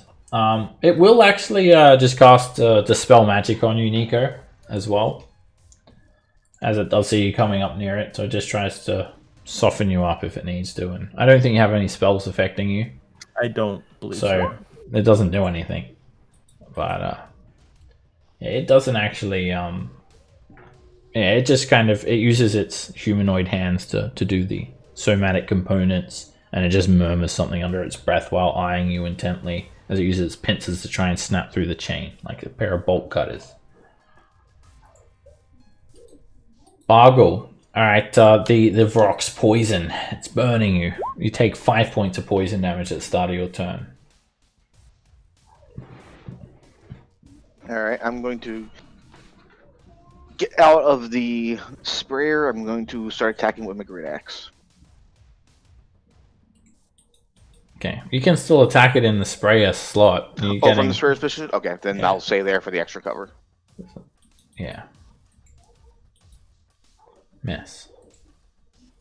You're at disadvantage as well, and you don't have bless. Oh, okay. But yeah, the poison, it's taking its toll on you. You take a wild swing, and you hit. You manage to catch the rock. A bit of ichor splashes out. You hit it hard. You clip one of its wings, and ichor is spewing out from this fleshy, bony protuberance now jutting out of its back. Yeah, I'm gonna bonus action rage. Okay. You can repeat the Constitution save at the end of your turn for the poison too. Alright, and we'll do. Alright, you shake the poison. Raven, you're stunned. See? That's what everybody tells me. It's the Vrok's turns. Alright, this one is no longer glowing from the guiding bolt because the whole round has gone by. This one is going to use its spores. It's going to fly up a little bit and do like a bit of a flyover, and it's going to start beating its wings, and it's just going to rain down this poisonous dander on everyone in this location. I just need to measure it though. It's only a 15-foot radius. I think it will get everyone. Yeah.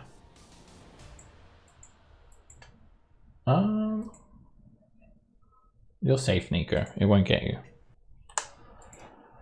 Callan, Zalcor, Bargle. The three of you need to make a con save against poison.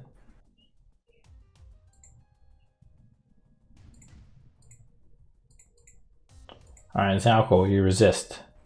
Bargle, you're poisoned again. And Callan?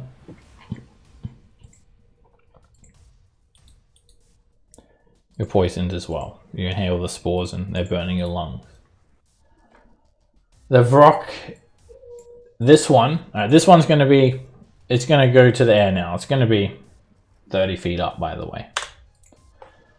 Alright, this one is staying on the back of the demon grinder and it just starts trying to rip into Bargle with its talons. It misses. And then, like a hungry bird trying to get a worm, it tries to peck at you. And it misses as well. Zalcor, you're up. I can go. Oh my god. Everyone that was stunned is no longer stunned now. Woo!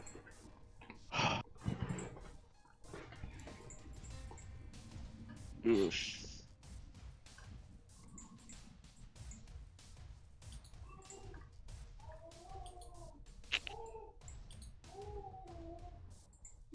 getting out. Fuck this shit. Go to the edge over there. Actually, no, I have to go right here. Half move to get out. Who's up next? Callan.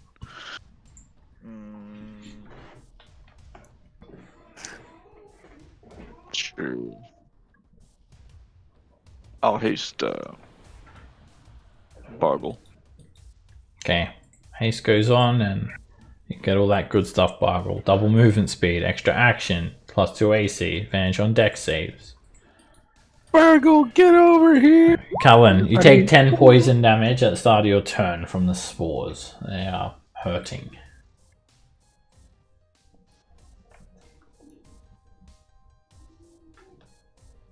Your throat is burning.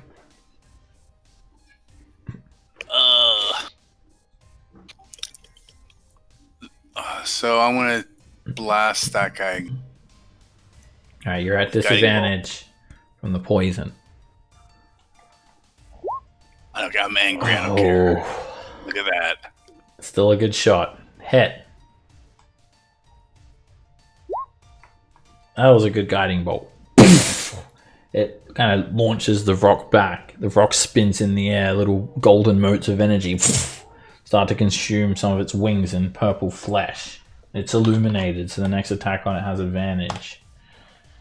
And yeah, both rocks are looking quite badly injured. Don't forget your con save at the end of your turn for your poison. Try and shrug that because it's like slowly killing you. You feel like you need to drink something holy as well. Like maybe you could drink holy water, or you could just do that. Hydrochloroquine. The rocks are giving everyone coronavirus. Alright, Nico. Alright, the one is up in the air, right? Yep, 30 feet up. This one's basically perched on the back of the demon grinder. This guy's giving you an evil glare. I'll summon a puppy up there by him. Alright. Puppy power. I feel like it's been forever since Flame Corgi's come out to play. I know, right? Oh, it's up here, right? Yeah, by that one. Yeah. Alrighty, rock makes a dex save. And it injures the rock. It resists the damage. Right, then I'll have him... I'm just going to move a little, and then on his turn I'll tell him to seed him. And then, okay. Go puppy power. Oink. It's a miss. Okay. Good boy. Alright, the Glabrezu roars. It's intent on snapping the chain of this thing. It's still not having any luck, and it's going to cast a spell magic on the Flame Corgi. Just it does a few hand gestures and nothing happens.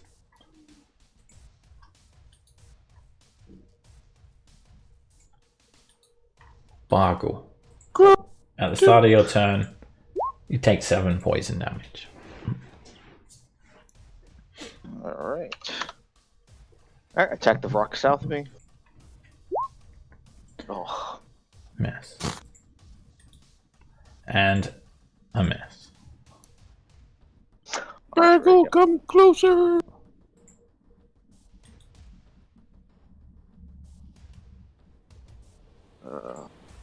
And another miss. Disadvantage. The poison is just... it's messing you up. Alright. Get out of the vehicles, half movement. 15, those are 20, 25, 30. Right, the rock's going to slash at you. It hits for 8 damage.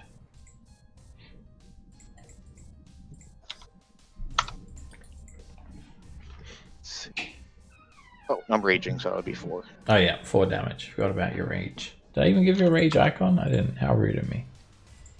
Forgot that that's the thing that you do now. Stop typing in. There we go.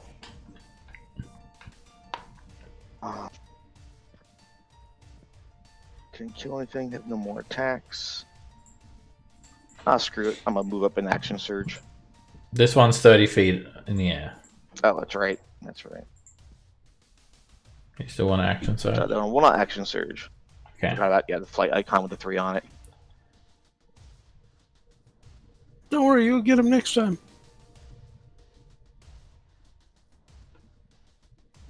Yeah, I'm gonna hold here. Okay. You get a con save at the end of your turn for the poison as well. Sweet. You're good. Raven. Bargle. Reach higher, my friend. Hit harder. And go get them. Okay?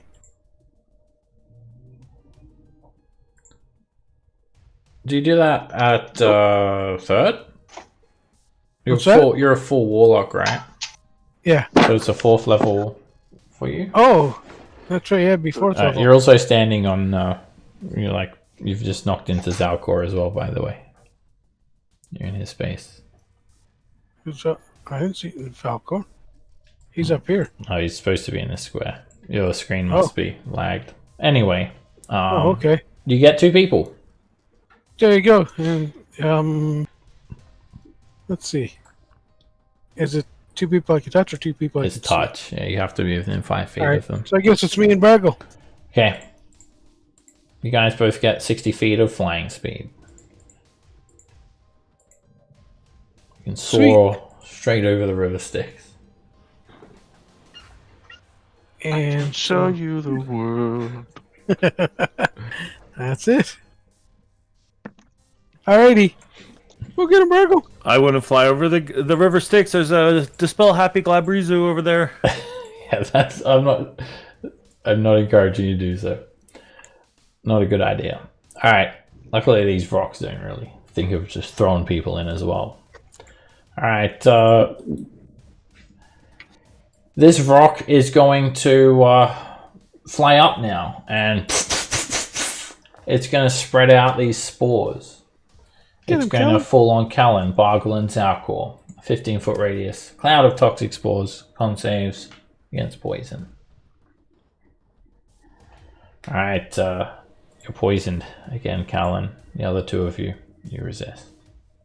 Or are you poisoned? Is Time Warrior's Lucky Coin going to go in front of your face and stop you from breathing temporarily? The answer to that is yes. With a 14, that's a success. Yeah, okay. Ah! This rock is going to fly up to a height of 30 feet and start circling around menacingly, looking at Raven. Does Callan get to hit it when it flies up and away? Maybe I'll kill it. Callan doesn't have reach, unfortunately. Oh, I thought it was on the ground over here. Okay. It was 10 feet away. Oh man, don't come at me. Zalcor.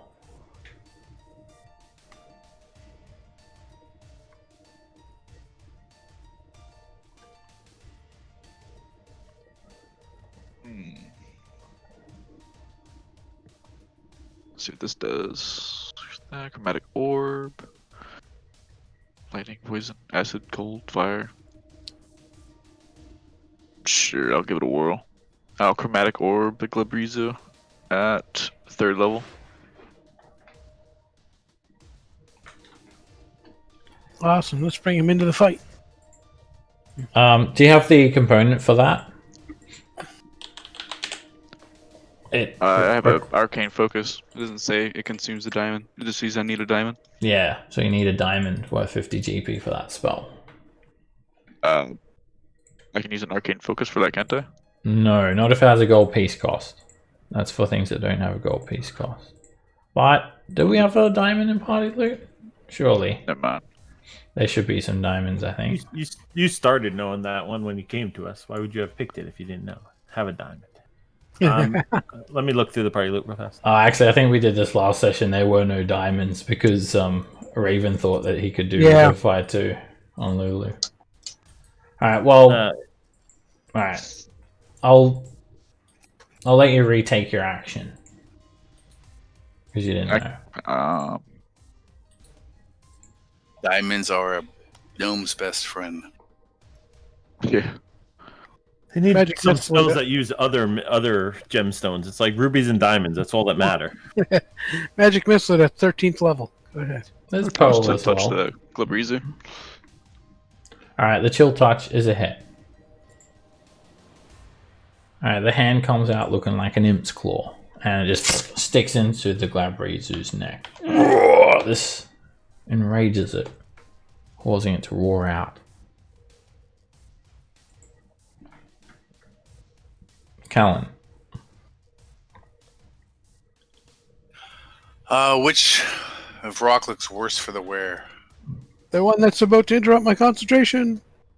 One of them looks like it's like on a scale of green to dead. It looks about a red. The They're other one's both like a they're both fairly equally injured. This one a little bit more. It's one of its wings is it's like flying with one wing at the moment. I'll cast Spiritual Weapon at the one near Raven and say, "You leave little Raven alone." Squawk. All right, Time More's spiritual coin flies out like a frisbee. It smacks the rock. It breaks off a portion of its beak. Wow, Ichor spews out of its mouth, and it's starting to melt, but it's still tangible enough to fly.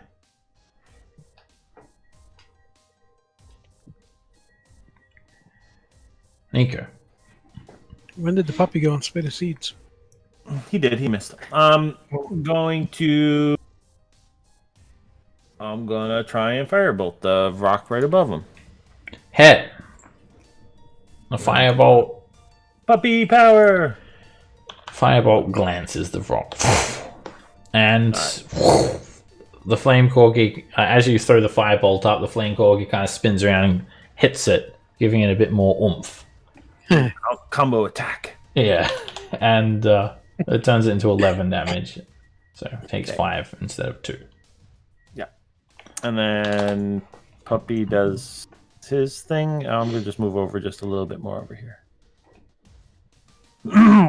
See what's going on the other side of that thing. Alright. I guess disadvantage, but yeah, it's a direct hit. Anyway, it just shoots the flames to eat straight in his face, and the rock is looking even more injured.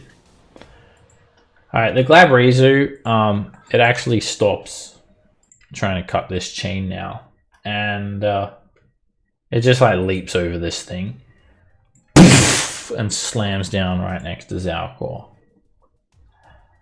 As it gets up to you, it's going to cast a spell magic on you. And you've only got the Gift of Alacrity affecting you. So that's what gets dispelled. And haste. Well, no, actually, never mind. On me, yeah. Yeah, it won't take off your it doesn't dispel concentration. So DC 11. It's instantaneous if it's third level or lower. Alright, then it tries to grab you with a pincer. Alright, this thing grabs you, and it's a 20. It hits. Yep. Alright, it's going to grab you, and it's going to squeeze you. You take 19 bludgeoning damage. And it lifts you up. And it looks like it could very well just toss you into the river Styx. It had to climb over the crane, so it's actually out of movement. Otherwise, that's what it'd be doing right now, into the river Styx. But it'll definitely get to that soon. And it's going to use its other pincer and just like try and bop you with its other pincer. And poof, it hits quite hard.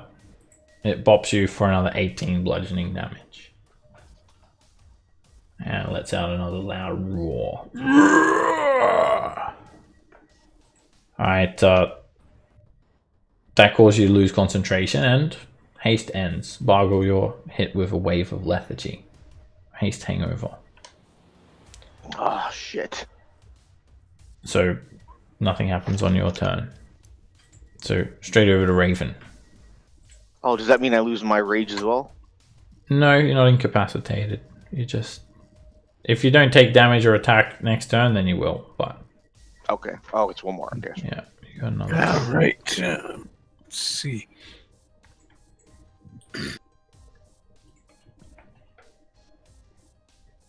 Raven will...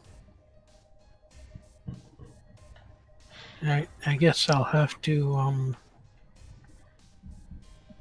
Thorn Whip the rock. Because I'll try Eldritch Blast at disadvantage. Hit him and try to knock him 10 feet away. It's not within 5, it's like 30 feet above you. It's circling around. Flying. It's flying too. Alright. Yeah. There you go. Alright, then I'll shoot up at it. Yeah, it's way above you, so not disadvantage. Miss. Hit. Hooray! Alright, you have to kind of duck for this one, Raven, because the Eldritch Blast hits it and turns into Ichor, and rains down onto the ground there. Some of it Awesome. drips into the sides of the river Styx. Then I'm gonna fly over to here. And that'll be my turn. The remaining Vrock is just going to attack the flame corgi. Ah! Miss. Ah! It pokes the flame corgi for 13 piercing. Zalcor, you're up.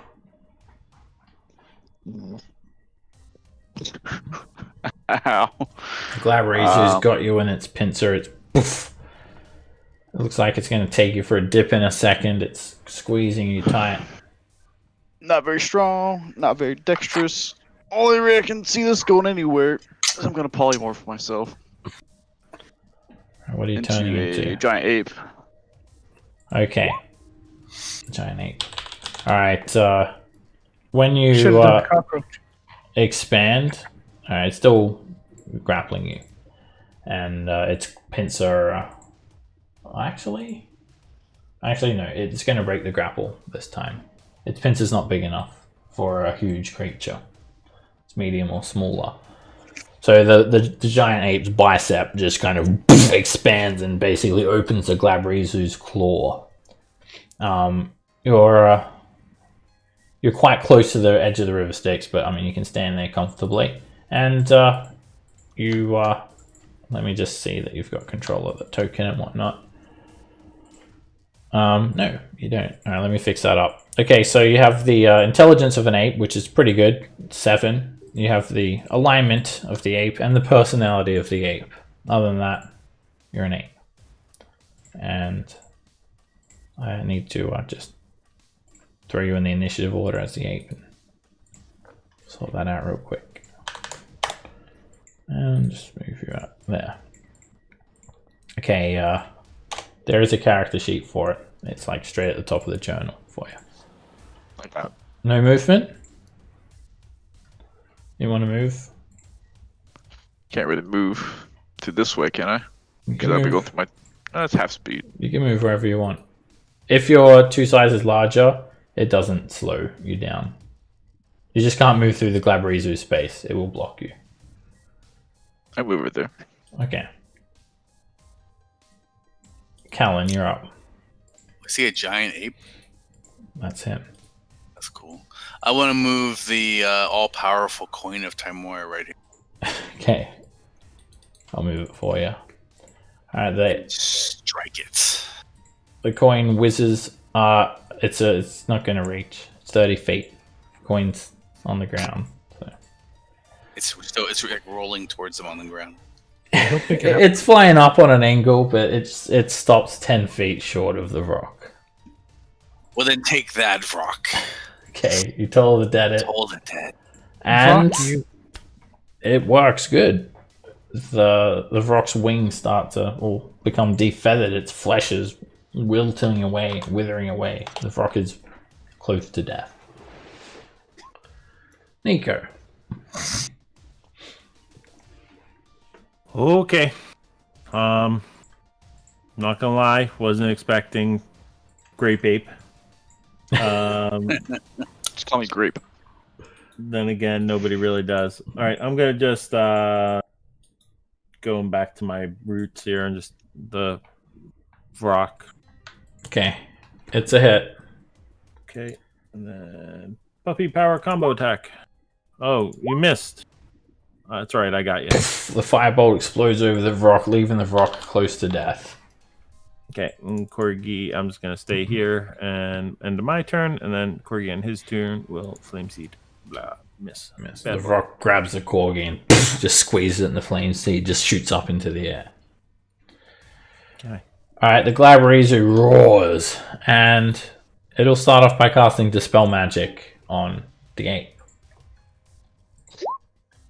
Alright, it needs to make a check.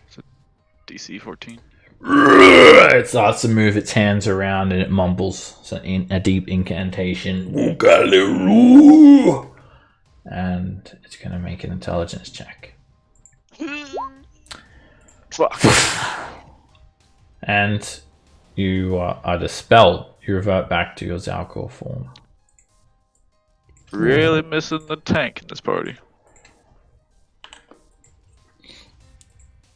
Alright, the Glabrizu is then going to let out a loud roar. It's going to step here, and it's going to attempt to grab you with its pincer, Zalcor. And it snips and misses. And then it's going to try and grab Bargle. And it grabs Bargle. It squeezes you for 4 bludgeoning damage, and it has you grappled.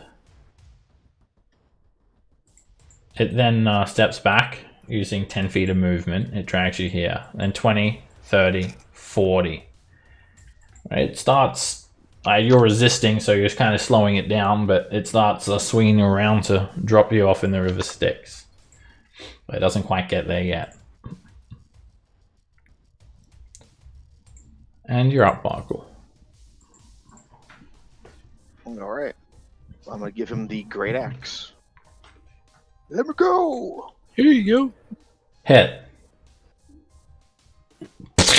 You stick the Great Axe into this mighty demon. A little bit of rust-colored ichor sprays out. Get him again. Oh, Miss. I don't. Haste is gone. Action surge. Hit. You stick the axe into it again. More ichor sprays everywhere. The Glabrizu has 2 axe wounds in its neck, but it's not particularly bloodied. You try to swing again, and it just throws you to the side, and your axe swing completely misses. Alright, and then I guess I'll use my movement to begin to fly. You don't go anywhere. Your movement speed is 0. Oh, I know. I'm just so I'm in flight. So if he goes to throw me over, I don't just fall. I'm in flying, even though I can't resist his grapple. Your movement speed is 0, so you're down on the ground now. If he puts you in the river Styx, you go in the river Styx. You can't resist that if you're grappled. He holds you under and baptizes you. If he just drops you, you wouldn't fall because you're flying. Gotcha. But you're pretty sure he's going to just kind of dunk you. You're basically an Oreo. Yeah. No, he's not. I'll save you, my friend, and I'll push him back 10 feet too. Okay. Well, I think So you need to be careful what you're doing here, Raven. You could end up plunging him into the river Styx as well. Both attacks miss. It breaks the grapple, doesn't it? If you remove him from the Glabrizu's reach, which is 10 feet. Oh, well. I tried to push him 20, but I guess that didn't work. They both miss.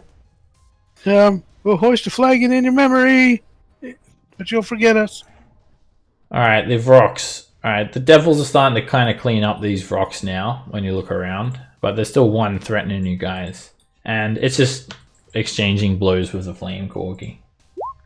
The corgi takes 8 damage. It tries to bite the corgi, and that hits the corgi as well. The corgi gets bit for 8 piercing. I might actually miss, but I'll take it for now because I don't think we updated his AC with the level. But I think it's okay. It's fine. He's not dead. I could have sworn his AC was 15 before, and it's... I think so too. That's why I was just looking at it before. I was actually in the process of looking that up after it got hit last time. I'll figure it out. I'll figure it out later. Yeah, it's not a big deal. We can adjust it. Alright, Zalcor, still alive. Everything I do just gets fucking exploded in my face. It's not going well for me. So I'm just gonna cast Blur. He did what? That's what she said. He's exploding all over me, dude. Alright, you cast Blur, and you're blurry.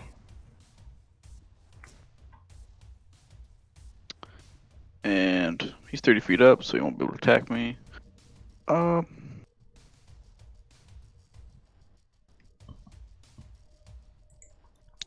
Would I be able to get to the car? You're right here, 25 feet of movement, right? It'll get me 10 feet to get right here, where I'm at right now. Yeah, you're 25 feet, right? Of movement? Yeah. Or no? Yeah. So 10 and then 10 to move in. So yeah, you got enough. What station do you want to jump in? Oh, go to the wrecking ball. You won't have enough movement to get that far, but you can get into that space or that the space. chopper. Okay. Or you can get into any position you want. The javelin thrower. Okay, I get you. Okay, now let's go on the wrecking ball. Okay. Yeah, there's no like facing or anything, so you don't have to worry about which side you're getting into. Alright, you're in the wrecking ball. Callan, you're up. The coin goes flying straight for the throat of the rock.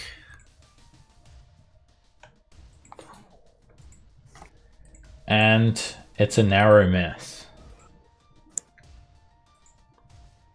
Then I will follow up with a told The loudest toll of the dead that you could ever hear. Gets completely ignored by the rock. Did I even cast that spell?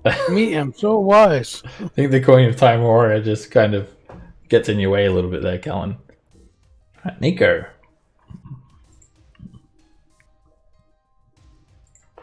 Yeah, that's it. I was distracted. That's it. Okay. I'm going to... I'll move up to over here-ish. Might need to be one more. And then I'm going to try the Thorn Whip, the Glabrizu. Yes. Alright, and I'm going to tell Puppy to go fetch Bargle. And then I'll end my turn, and I'll send Puppy over. He can take an attack of opportunity on them. Yes? Do we I think figure that out what hits. its AC Actually, is? looking at it, it looks like the AC is 13. It doesn't scale. It doesn't? Okay. Alright. Well, it's hit for 9 damage. Still alive. So he'll come over here, and then he'll use his fiery transport and say, like, Bargle, come with me if you want to live. Do you want to live, Bargle? Yes, I want to live. So we'll just take him 30 feet away from the side of the water. So straight back underneath the rock. Alright, 30 feet that you can see as well, so it can be 30 feet of you, Nico, wherever you want. This is space that you can see. Oh, yeah, so just back here.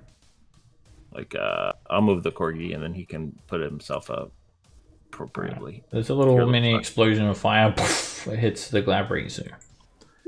And it fails. Resist the fire damage. I take 4. It's slightly scorched. And Bargle is safe. You no longer grappled Bargle. Alright, and then Yay! I'll head over by Puppy for my last 10. You may want to move as well, Bargle. You can go anywhere 5 feet 30 around feet. the corgi. Oh, 5 feet around the corgi. Yeah, there you go. The Glabrizu lets out a very loud, angry and it just sets its gaze on Bargle. This thing runs, it leaps, and it slams down here, sliding along the ground. As it's in the process of that, it dispels magic on Bargle. And, whoops, that is not dispel magic. That is dispel magic. Alright, it's a 4th level spell. Yep. So, it is going to see if it can dispel the magic. And it does. So you're no longer flying Bargle. It's a pretty smart demon. It does it every round. It's trying to dispel something. He's on the ground, by the way. Yeah, the demon knows what it's doing. And it's going to grab Zalcor. Miss. Its claw bounces off of Gore Guts. It's going to try and grab Bargle. And it misses. This just makes the Glabrizu so angry. Babaluga! But it's gonna grab the rock. Kill it. And it says Babaluga. When it says Babaluga, wow. I've got no idea what that means. Bargle, you're up. Alright. I'm gonna attack him. Glabrizu! Yes. Don't get hit! Come on. it blocks your attacks using its pincers. It just crosses its pincers and the axe boom boom bounces off both times. This thing is very strong. It's actually its skin is like almost as hard as full plate, like metal. That's it. I've already surged. Raven, you've still got your fly on and didn't get dispelled as well. I do. I think I'm going to hit the rock and try to finish that off. That hits. And psst, more ichor splashes onto the ground there. I should probably keep the other rock icon there. These are pools of ichor where the rock have fallen. And then I'll hit the Glabrezu and push it up 10 feet. Or not. Yes. That was for the rock, not for you. You're my friend. Alright, the rocks are out of the turn order now. Zalcor, you're up. Yeah. Alright, you spring around the wrecking ball. And you smack the Glabrezu straight in the back. This causes substantial damage to the demon. It's crippled. Good job. He's an object. I'm dying. Oh, okay. I'll Cal, help you next time. I was barely able to fucking hit him with that. My guy's like on the death door. Bargle, hold on. Notice how we're all worried about Bargle and you're I know. almost dead. I'm just like, Well, it looks like you're almost wearing a red shirt, so you know. Look, if you have 1 hit point, you're still fighting. That's just we'll fix you up later. We'll regrow all your organs later. Never worry. You should see what they did in I'm ready Nico. to sell my soul to a devil, man. Poof. Alright, Callan, the lucky Time Aura coin. It comes in. Organic.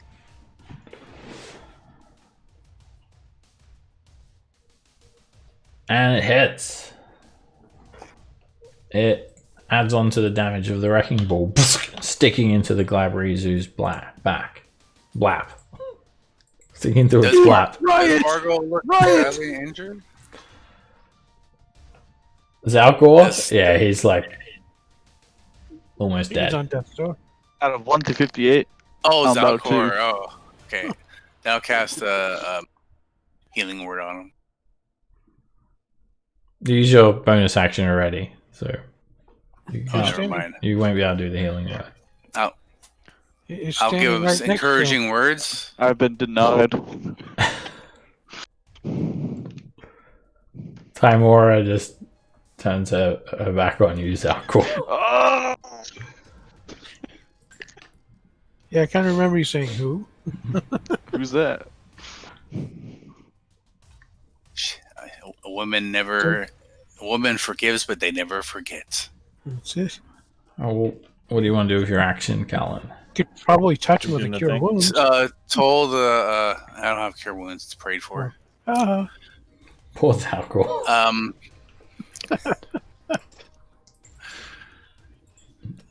Raven keeps yelling at me to do this and do that, so I'm just gonna just look confused and do a dodge. Okay, you don't want to toll the dead on Raven? That's what I'd do. There you go. Nico, you're up. If Also, I do it to move, me. if I move right to the front of here, can I touch Zalcor, or is he like up in the thing? If you go in this square, then you're entering Demon Ichor. If you go on this one, you're good. You're safe. Wait, 5, 10, 15, 20, 20. I can't get to that one. So what if I go the other way? 5, 10, 15, 20, 25. No. All right. So I'll head on over to here so I can see. The Glabrezu says, "Where do you think you're going?" in Abyssal and tries to grab you with an opportunity attack Remember, in reach. this space. And Okay. 10 feet. alright, it grabs you there. Okay. And you take 7 bludgeoning damage and you become grappled. Well. That'll teach you to try to help people. All right, I will then I'll try and set him on fire. Okay, you create a bonfire under the demon. Doesn't affect him. He jumps. Doesn't care. He dances. Well, in the fire. I will try the healing word. Where are you putting the bonfire? I'll put it right in this one over here. Okay. And then I'll healing word our friend over there. Puppy, help me out on that one. Bad puppy. Yeah. You get 7 back, Zalcor.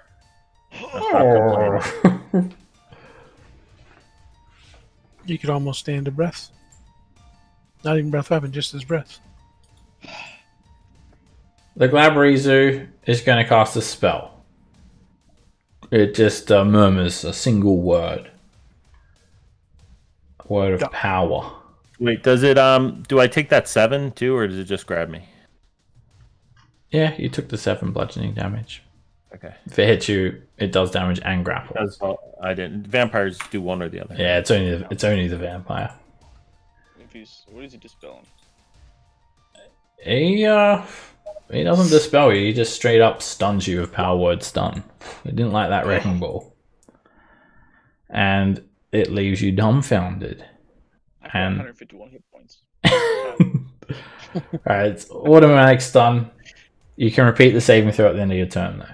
And unfortunately blow goes down too. Alright, now that he's got that annoying wrecking ball out of the way, he is going to work on squeezing the life out of Nico and his noisome pup. You and your noisome pup, it says. I would have destroyed that wrecking ball if it wasn't for you and your... It squeezes you, Nico. And he squeezes you for 20 bludgeoning damage. And then he's going to try and hit your noisome pup.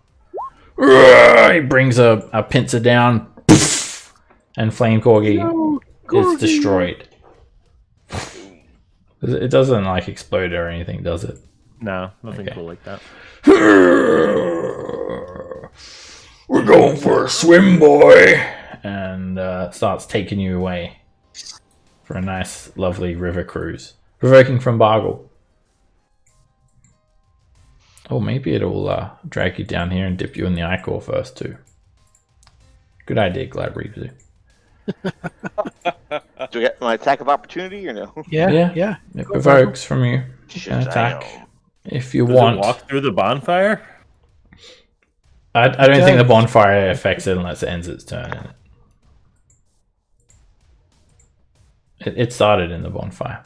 Alright, you hit it, Bargle. The Glabrezu is seriously injured. It only needs one more good attack now to take it out. But it's just trudging against all odds this way, and it gets there. Bargle. Alright, is going down the cliff to my right double movement? Oh no, don't worry about that. It's a little bit of an incline or decline, but it's not difficult terrain or anything. Alright, Bargle. Way to stand in the ichor. You stand in the ichor. Is ichor there? There's a rock body. The rock. Gotcha. Yeah. Rock? Alright, you stand in it. Make a constitution save. It doesn't bother you. It's just garbage. It's just like a puddle. I think there's very little chance of it affecting you, Bargle. You never know. You might like the whatever happens to you. Zalcor, you should do that. Hit. Alright, you bring the great axe down onto the Glabrezu's back. It hits it pretty hard. Still standing. Hit. And again, straight in its neck. It immediately drops Nico. It falls onto its knees, and as it falls, it just it splashes and turns into ichor that starts sizzling and hissing and dissolving on the ground.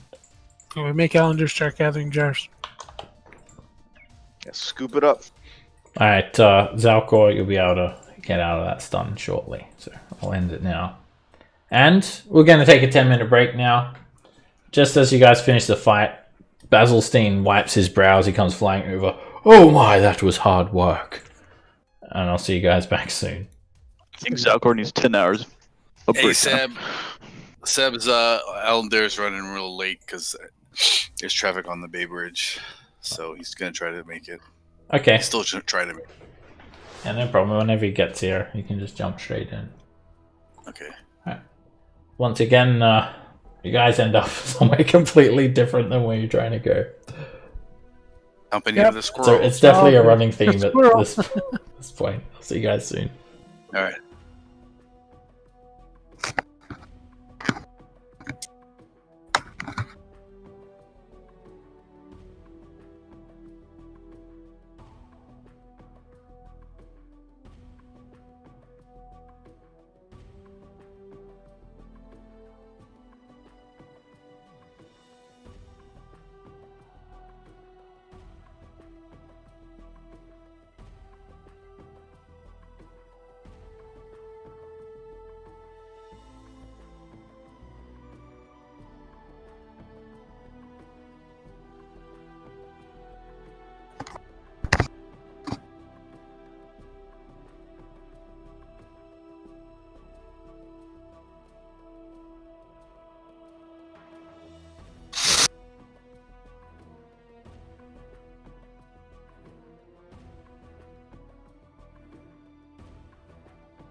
How's everyone doing? I'm pretty Okay. good. Take it someone's watching the live stream, are they? From the Philippines, is it? Or Malaysia? What's going on there? Oh, apparently there's a UFO. Kind of funny. Just shows it up in the clouds above the city. Their military didn't shoot it down? Not yet. They will. Probably. Alright, But, so have to keep going. There's no intelligent life here. alright, let's continue. So this is just a couple of minutes after the fighting has stopped. Basilstein,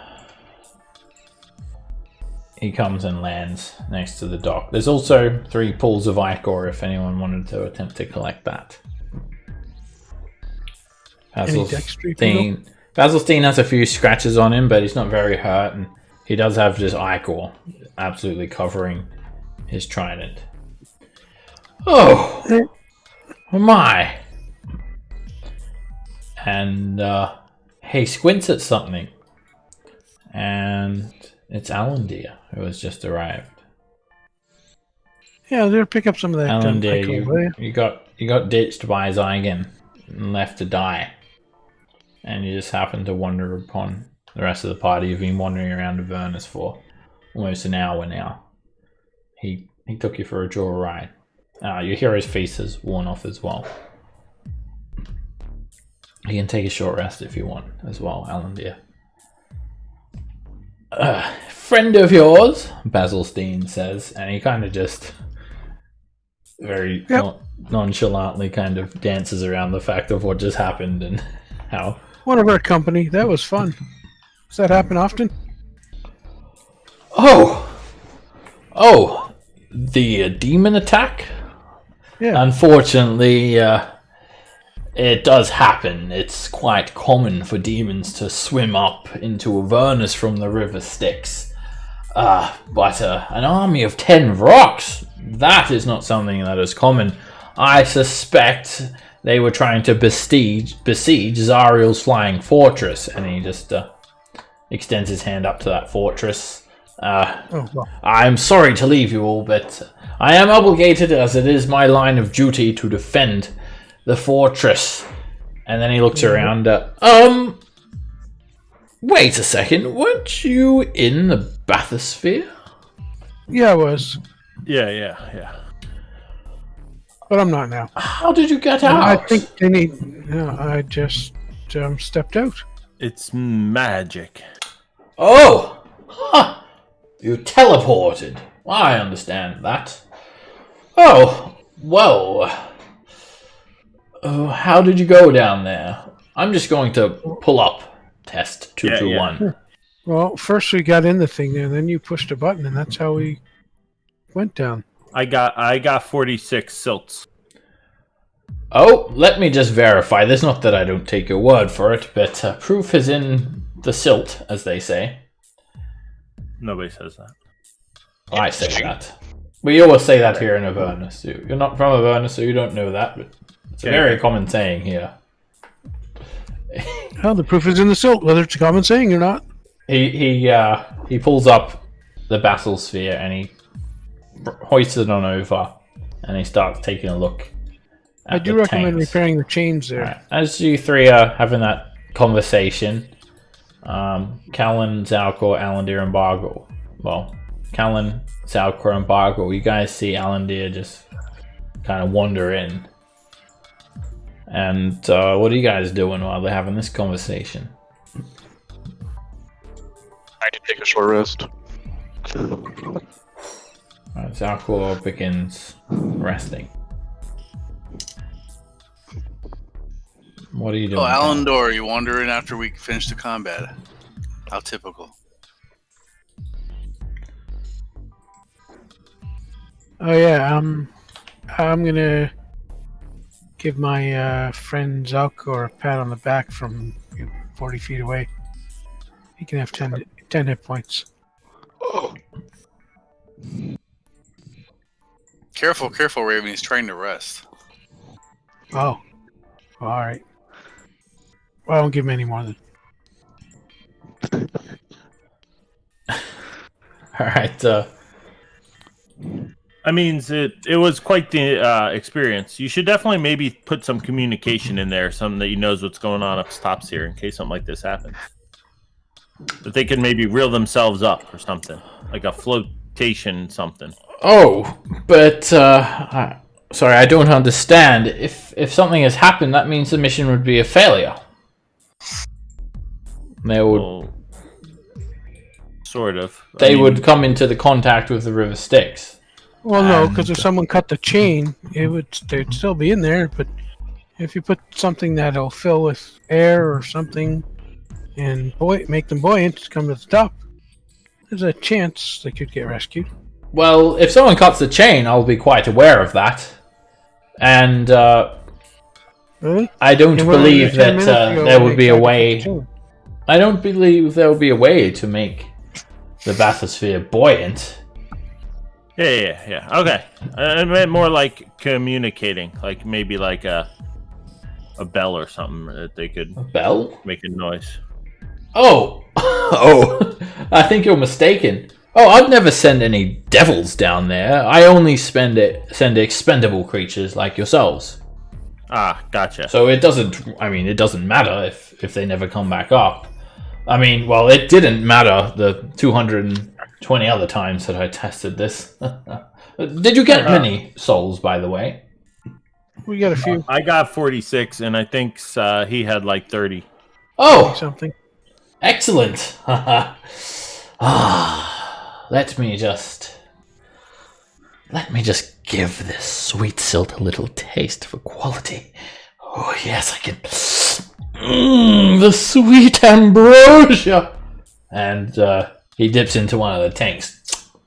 Oh, so divine. And he just kind of stuffs a bit of the silt into his mouth. Delicious. Yes.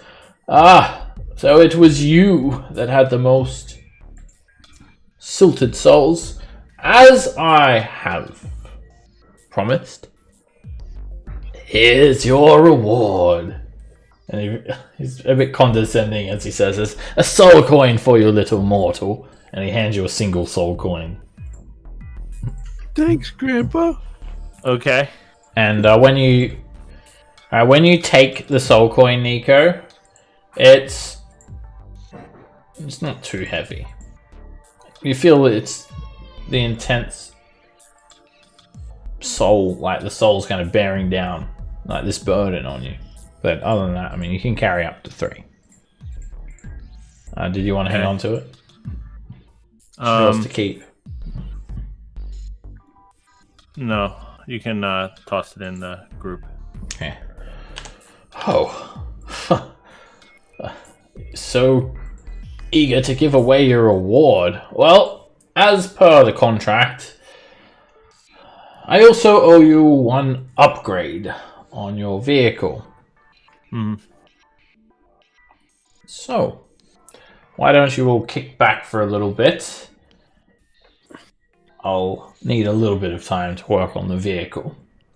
Cushion seats and air conditioning? And That wasn't on the list. you can see the services I have to offer. The modifications have been set out prior to our contract. Yeah. Tell me which upgrade you would like. You can pick anything you would like as per our contract.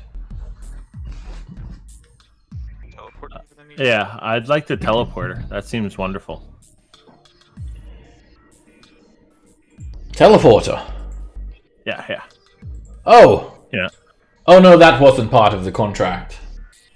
You said anything on the list? Yeah. He clicks his Remember fingers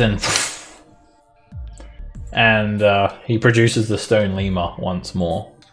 Okay, what's on the And list? Let's he review. picks up the lemur and he takes like a roll of its fat and he like unrolls a section of its fat. It turns back into flesh. It clearly says here, no teleporter. Oh, okay. Does it? It does. I must have missed that before. That's fine. Well, Then, so just a quick question on the stick sprayer. Does the river Styx water that's in there go bad after a while, or is it just like?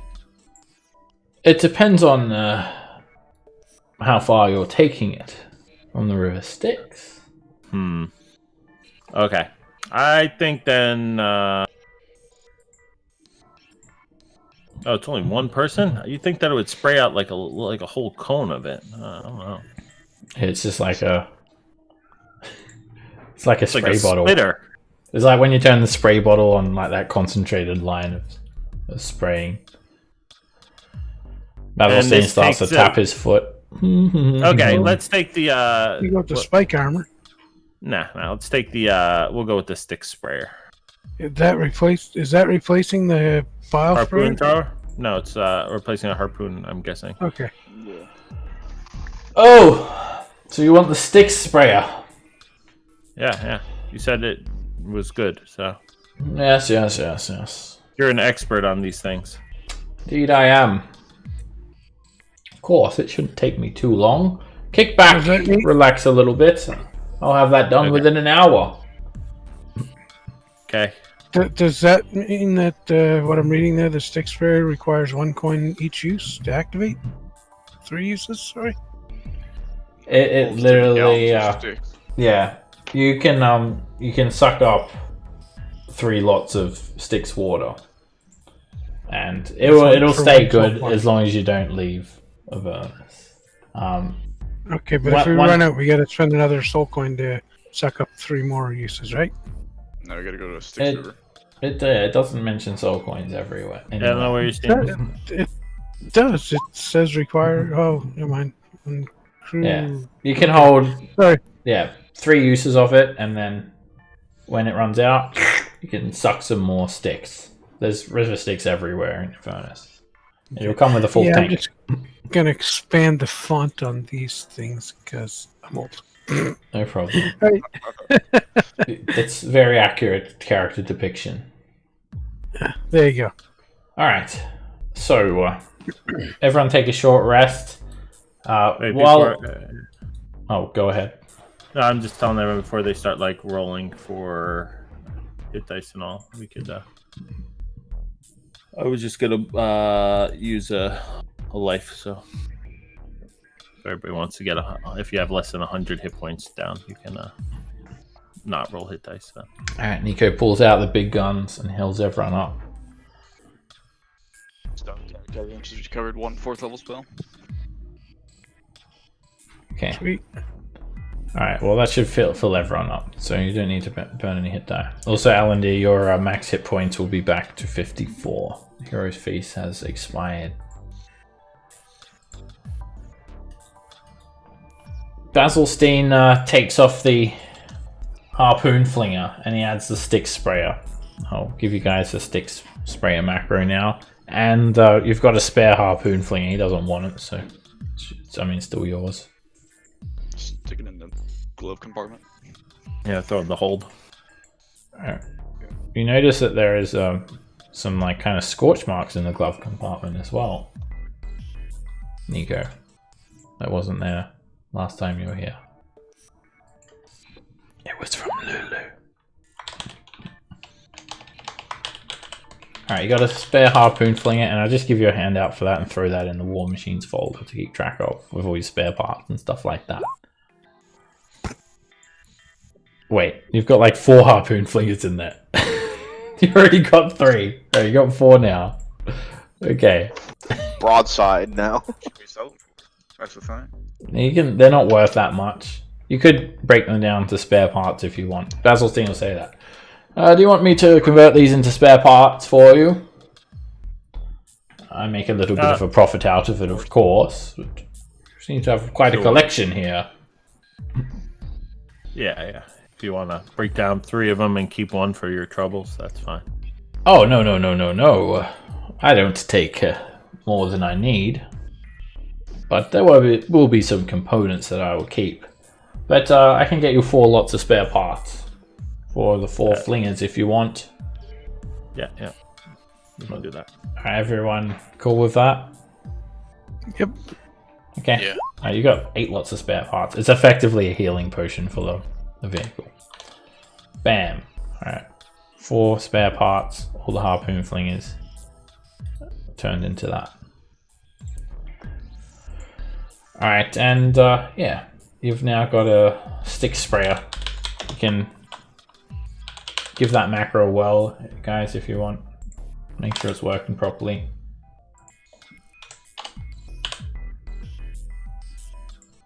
I don't see it. Oh, there it is. Bah!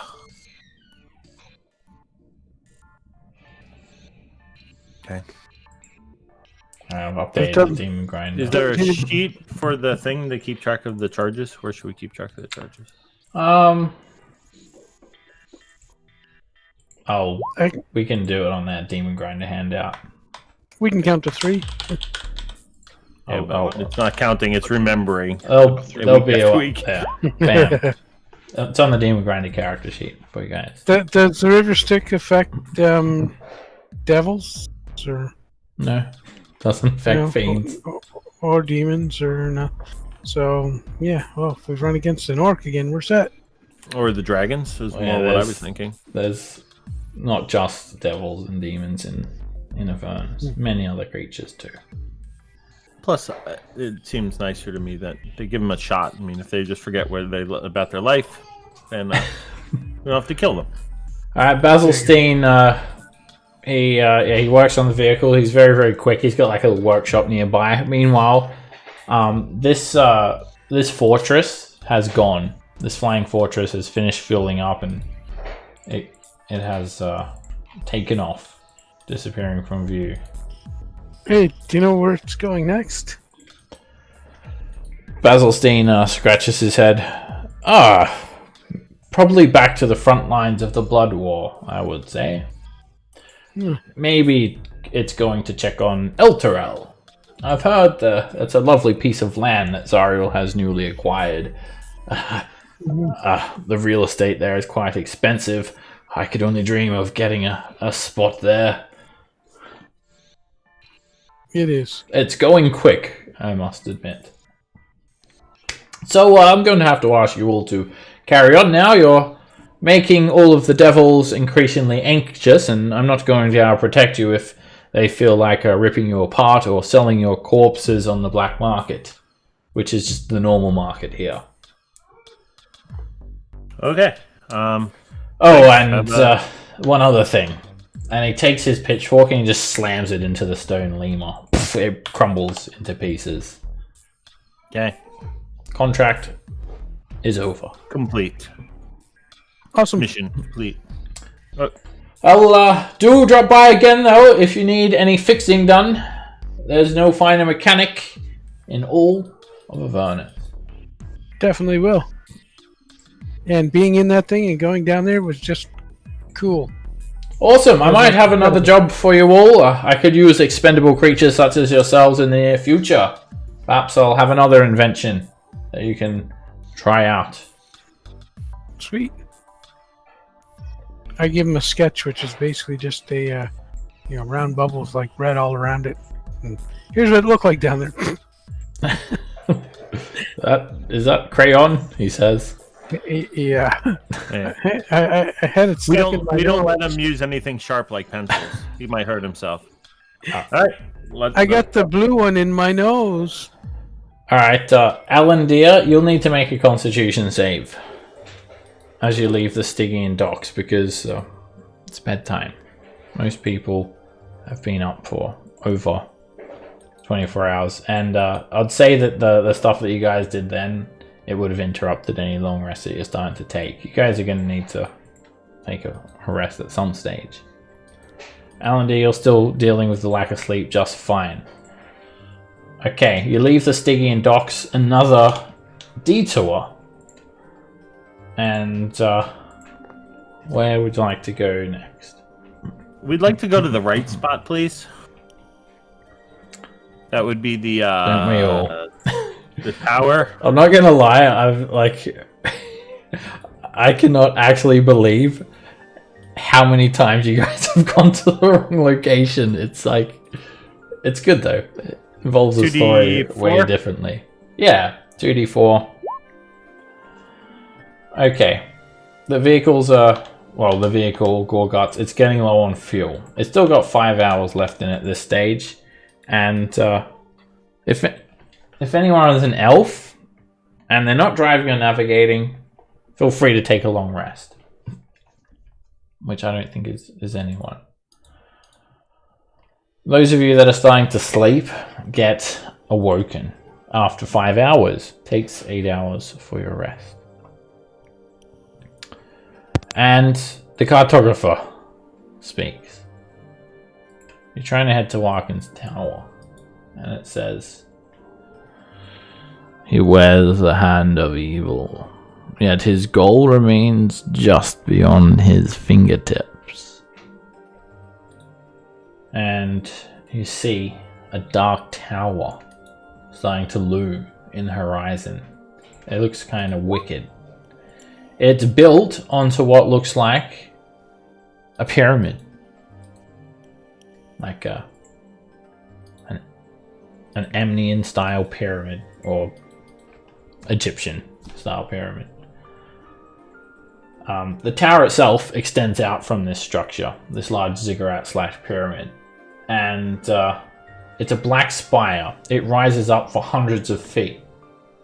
Its ramparts are bristling with charred skulls that are mounted on iron spikes. The tower's apex splits into 5 narrower spirals, so it jabs up at the sky like 5 clawed fingers. The arm being the tower, the fingers being these other 5 separate towers, perhaps one for each colored dragon. And the entire structure is set up on a hill, as you can see. Like, the cartographer was pretty accurate with the imagery, kind of. And circling above the tower's peak, which is visible for about 5 miles away as it comes into view, is a massive white dragon. It is huge. It's a fully grown, like, they don't get much bigger than this. Ancient white dragon. It's white, but its scales are stained with ashen soot. So there are streaks of grey all over this thing. As you get closer, it swoops down and disappears beyond the horizon as it kind of nestles into the base of the ziggurat and tower. You guys approach this ziggurat, which looks like it actually gives access to the tower because there is an opening. And as you get in a little bit closer, you start to notice at this rampart, there are figures shambling around. Not just a dozen zombies. Not just 50 zombies. Thousands of undead.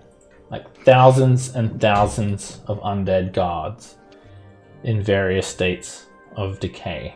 Zombies and skeletons mostly. A few wights and who knows what else. Some apparitions also loom around. The stench of death. The feeling of dread. And the look of undead is prevalent in this area. Although they are mindless creatures, there is some sort of formation to the way that they are standing. And there is actually a clear entrance at the beginnings of this tower where the zombies have parted ways, leaving about 100-foot wide opening, where you see the white dragon perched down on a 20-foot tall slab of a standing stone, and another black dragon crawls up onto another slab, and some figures emerge from the entrance of the ziggurat as you guys near the tower.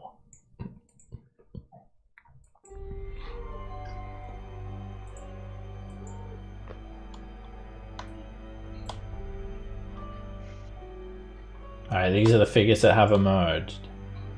It looks like some more undead and some very bulky creature wearing large armor. It's Kroll. Does he have that cool 5-star weapon frisbee thing? There is that the black dragon we fought? I think so. I think so too. It looks familiar. It's about the same size. This is the white dragon. Yeah, this is the black dragon. There's also a black Abishai with 2 black dragon wormlings. There are just like ruined bits of stone everywhere. Something tells me you should have attuned to the orb. Crumbling remains of what looked like perhaps an ancient city or a necropolis that existed here in a bygone era. This is like just a big stone arch about 20 feet high, and there's basically just like a crack in the side of the ziggurat that constitutes an exit or entrance. And yeah, this figure has emerged as if it's here to greet you, or at least come out and see what you're about. And the white dragon hisses at you all, and it yells really loudly.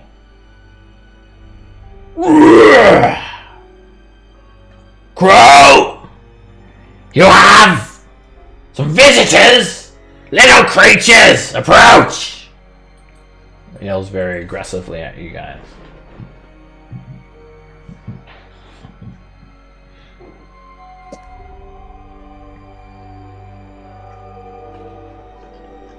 The dragon takes to flight,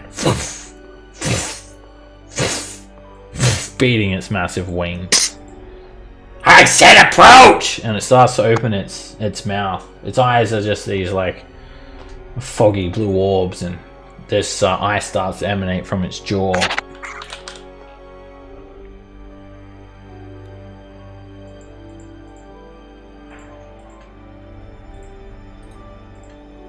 Alright, when it sees you start to move, it kind of sucks back in its breath weapon, and a couple of strides of its wing, it perches back on its landing perch.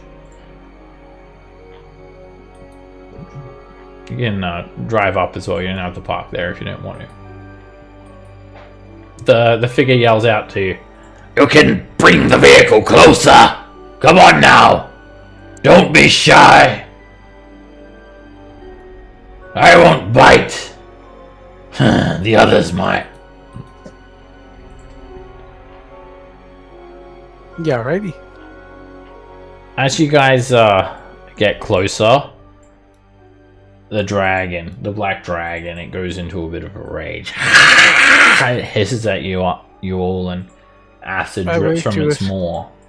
I remember you. And I remember you. It hisses. It actually goes to take off into flight. But the Abishai says something in Draconic to the dragon. and he's able to halt the black dragon from attacking you guys. Ooh. And he just gives Alandir a nod of recognition. What did he say? He just said, "Halt! Do not attack them, for you will anger Arkan. They are allies." And you guys recognize this Black Abishai from El Terrell. He's the one that gave you guys the Hellfire Scimitar to kill the White Abishai that was being loyal to Zariel instead of Tiamat. So he's just saved your skin from a fire, basically. Greetings. The dragon grumbles, actually, and it hisses in disgust and flies off into the tower very quickly. The Abishai just says, "You're welcome. I'm just heading out myself. See you around." And with his two Black Dragon Wormlings, he actually leaves as well. He departs, leaving you. How many gems do we have in the bag? Party them. I want to feed the dragon. I never fed a dragon before. Alright, this giant armored figure warns you off from annoying the dragon. Hey, you! Leave the dragon alone! Ragnar there, he may have prevented Slarkus from melting you with acid, but I may not have the same inkling to stop Obalata from destroying you. Obatala! Obatala, whatever your name is! What are you all doing here? Name's Krull! This ain't no place for nosy adventurers. And he's a turtle, this guy. Oh, cool. Yeah, he has infernal runes etched into his spiked shell. He has a wicked Dragon turtle? looking maul in his hand. He looks kind of draconic. And the he's coolest turtle I've ever seen in my life. He's Not gonna lie. He's definitely the coolest turtle we've ever. He gives Cell Turn a run for his money. Put it that way. But he's. We are here to see the master of the structure. Archon. I thought we decided you're not talking to people. We're here to see Archon. No, you guys decided. I didn't. Ha ha ha ha. He turns to his four ghoul companions. They're just staring at you all with this blue glow in their eyes. You hear that? They're looking for Archon. Ha ha ha. And the ghouls chuckle along. Ha ha ha. Ha ha ha. Ha. You must maybe the dumbest adventurers I've ever met. Probably. But I've got something he might want. Oh? And what's that? A dragon orb. Zalker, show him. What do you got? Produce the old dragon kind. He kind of sniffs a little bit. What's that? Some It's sort of something that- big marble? Yeah. Yep. You come here to play games, have you? He's expressed an interest in this in the past, so we've come to speak with him about making a deal of a trade of sorts and whatnot. If the five heads of Tiamat could see this now.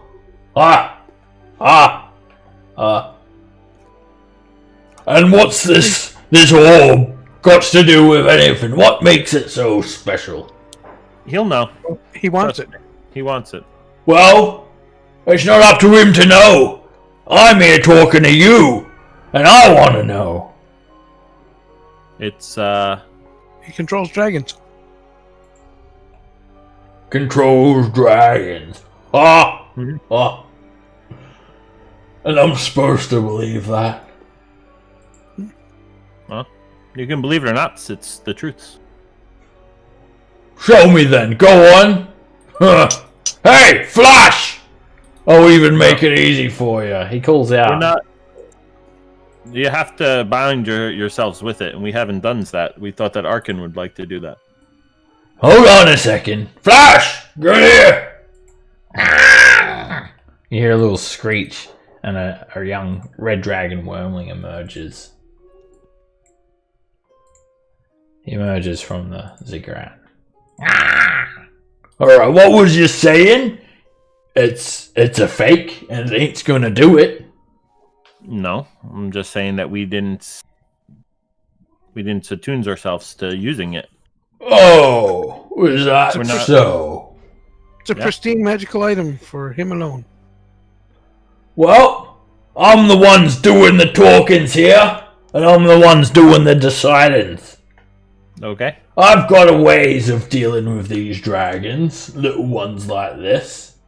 And he kind of just shows you his maul. Now, if you wants me to believe this, I'm gonna need to see it. So go on then, do whatever you needs to do. Don't keep me ghouls waiting, 'cause they're getting hungry. Well, it's going to take some times for getting the attuning with things. So, I mean, if you want to demonstrate... Yeah.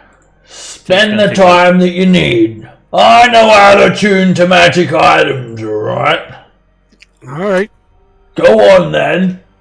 Tune to it. Who's strong's in... I guess it's between me and Zalcor. I'm waiting. This is gonna be good. Oh yeah. Gonna be it's smashing Raven. skulls if this is a waste of my Alright. times, Fine. by the way. You're gonna need high charisma though. Yeah. Go for Alright. it. Alright. I'll do it and maybe get some guidance too when I go to use it. Get back inside, Flash. Alright. I'll sit there and stare at it. Alright, Raven will attempt to attune to the item. Okay. You take the Orb of Dragonkind, Raven, and everyone can take a short rest if they need to. And you start to attune to the orb. You peer into its depths. You begin to listen to the faint voice inside the orb. And you can attune to it just fine. So you become attuned now. And now you need to make a charisma check. You all of a sudden, like, you just kind of stand up. Your body, Raven, it just for a brief moment, it basically becomes a puppet, as if you're a marionette with no strings. And this green glow fills your eyes, and a green gas starts to escape your mouth. And it's a charisma check, not a saving throw. Oh. What's your... Well, you rolled an 11, so what's your charisma... What's your bonus? Oh. A 4? 4. That's enough. Alright, so you got a 15. Alright, all of a sudden, the puppet effect goes away, and you manage to control the swirling mist inside the orb. And you manage to control the Orb of Dragonkind. So you're not charmed by it. Alright, now you need to roll for the random properties. Alright, Alright. so yeah, this is random. Okay, so there's 2 minor beneficial, 1 minor detrimental, and 1 major detrimental true property.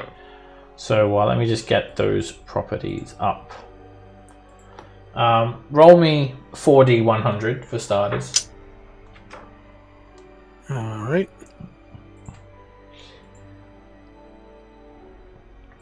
And this is completely random, of course. Alright, I'll note what they are. Alright, the first property is a minor beneficial one. And you can use an action to cast Melt's Acid Arrow as a 2nd level spell with a 1d6 recharge. If you roll a 1 to 5 though, you actually can only do it once per day. So you have to keep rolling a 1 if you want to keep doing it. Okay. Melt's Acid Arrow, 2nd level. And recharge 1 is basically what it is. Okay, second property is you're immune to disease while you're attuned to it. That's not bad. minor detrimental property.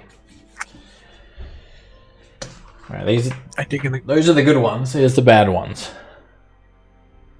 While you're attuned to the artifact, other creatures can't take a short or long rest within 300 feet of you. Oh, That's minor? harsh. This is gonna unattune from it pretty soon. So. Maybe. That is a really bad one, given the current That's situation. not minor. Minor. Alright, well, yeah, that's the minor one. You want to hear the major one? We die instantly. Sure. Roll a d100. Oh, jeez. I thought I did. There's 4 of them here. Another one. This is for your permanent madness. Oh. Alright, I'll look up the madness table. But basically, yeah, you're going to go a bit cuckoo. A bit cuckoo there, Raven. So probably not going to be much of a change, to be honest. It's it's long-term madness. It's not indefinite madness. This is actually a bad one. The other one's just like a role-playing one where you gain a floor. This one actually does mechanical things. Alright, you regard... Oh my goodness. You regard the Orb of Dragonkind as something with intense revulsion, as if it has the antipathy spell cast on it.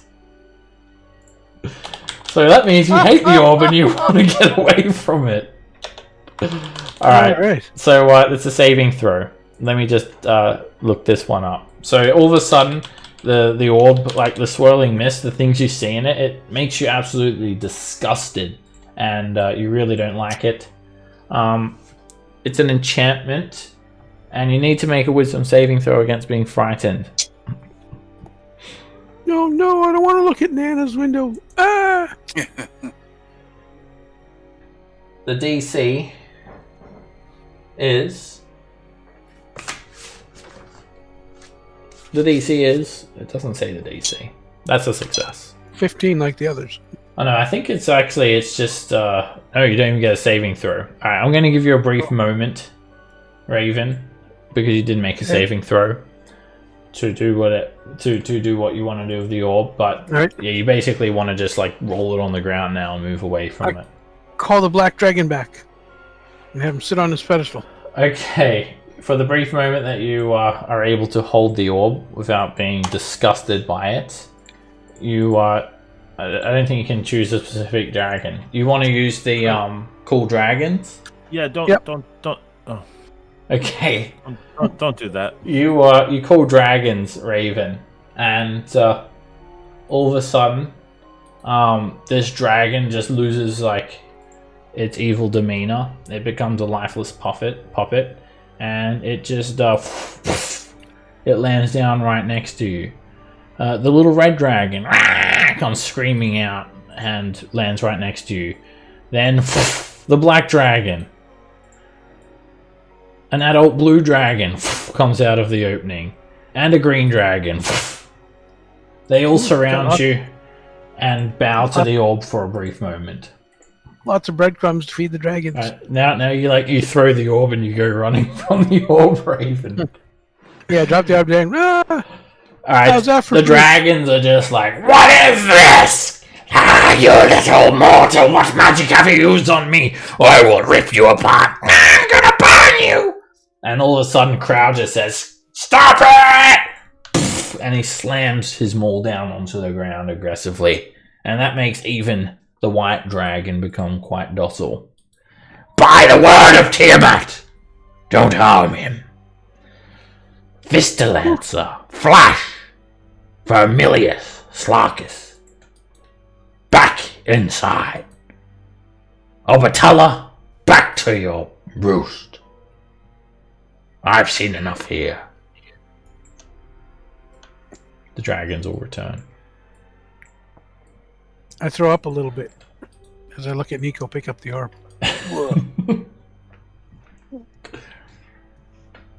I've never seen that happen before. Hell, even when I try to muster the dragons, they're always fucking around, wasting time. It'll take a good 10 minutes before they all arrive. That is something! That is something! I think Arkin will like this. Mm-hmm. That's good. So can we speak with him? He's not home. Oh. Can we wait for him? Well, we heard he might have a little bit of Wait. TMS. Shh. I hold the orb. I like go. With the orb. You have to actually move 60 feet away at all times, Raven. I don't like a squirt bottle. I like squirt. I like. Bad. Oh, it even has power over imbeciles, Krell says. I know it made it pick him up. We'd like to. Yeah, we can wait until he comes back. Have some dealings with him and whatnot. Arkin will not want to wait, knowing that you're in possession of such an artifact. Mm-hmm. I can lead you to him. I'll guide you to the monument where he's offering prayer to our god. Unless you would like to stay inside, I can offer you accommodations in the tower if you prefer. No, go ahead and lead us. Yeah, you can lead us. All right. That war machine. Is that how you're getting around? Yeah. If you want to hop in, you can lead us. All right then. Obatella, watch over the tower. I'll be back soon. It's not too far to the monument of Tiamat from here. I'm sure we'll get there Famous last words. really quickly. It's like just over a hill. You lead. How do you make this thing go? I'll drive. You point. All right. Yeah, I'll wait here. No, you're coming with us. We might not come back here. I'll put the thing away so you can't see it. I'll put it in my pocket. All right. It's 10 feet. Isn't it like really big though? Oh, it's 10 inches. It's huge, and Fit in the bag of holding. yeah, you can hide it from him, and as long as he can't see it, then he's not frightened from it. But if he sees it, he'll have to run away from it. Right. All right then. You can start undertuning while we drive. Who knows how long it'll take.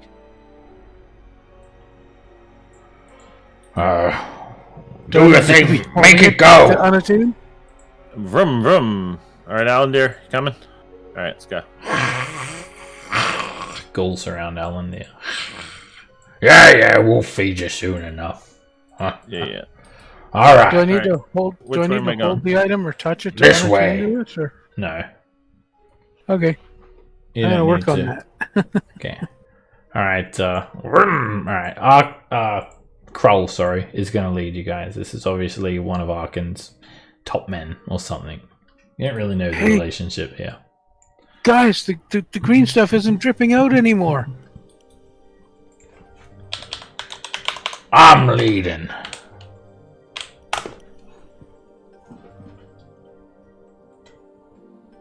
I'm cute. All right, as you guys So are driving. Yep. All right, those of you that need a long rest, which is basically everyone, you guys will be able to take a long rest. Thank you. Save for whoever is driving. If you're not driving, then you're probably going to want to alternate at some stage. It's not actually been long enough for another con save for the sleep yet. You've still got a good 8 hours or something to go. Alright, I'll drive though. Alright, so yeah, basically it's just Nico that's really being pressed at the moment. Everyone else can kind of sleep. And the Gorguts needs topping up, so you have to throw a soul coin in there. I'll deduct that. Alright, it takes you 7 hours. to get where you're going. And you top up the soul fuel on Gore Guts. I've been deducting fuel for the scavenger as well because your good friend Zygon, he might catch back up with you now. He's been driving around the whole time. He's just joyriding with the. It's like Ferris Bueller's Day Off. He's just out of the car joyriding around. All right. So you guys get woken up a time later. It's just Nico that's really being pushed to the limits of sleep, but he's still good for now. And so I gotta fix up the record of that. The cartographer speaks. Draconic devils roost in a giant's skull, through which the Dragon Queen speaks with 5 tongues. And you arrive at a colossal dragon skull leaning against a mountainside. And everyone level up to level 9. We're going to wrap up tonight's session here. You've definitely done you haven't actually reached the next milestone, but you've done enough side stuff that you've earned it. Squirrel, squirrel, squirrel. All that running's making us stronger. And yeah, Nico, you can obviously level up as well, and you just will be behind a couple of spell slots or whatever that you consumed, if you even used any. Yeah, 2. That's fine. All right, cool. So yeah, level 9 for all. We'll start off next week's session at the monument for Tiamat.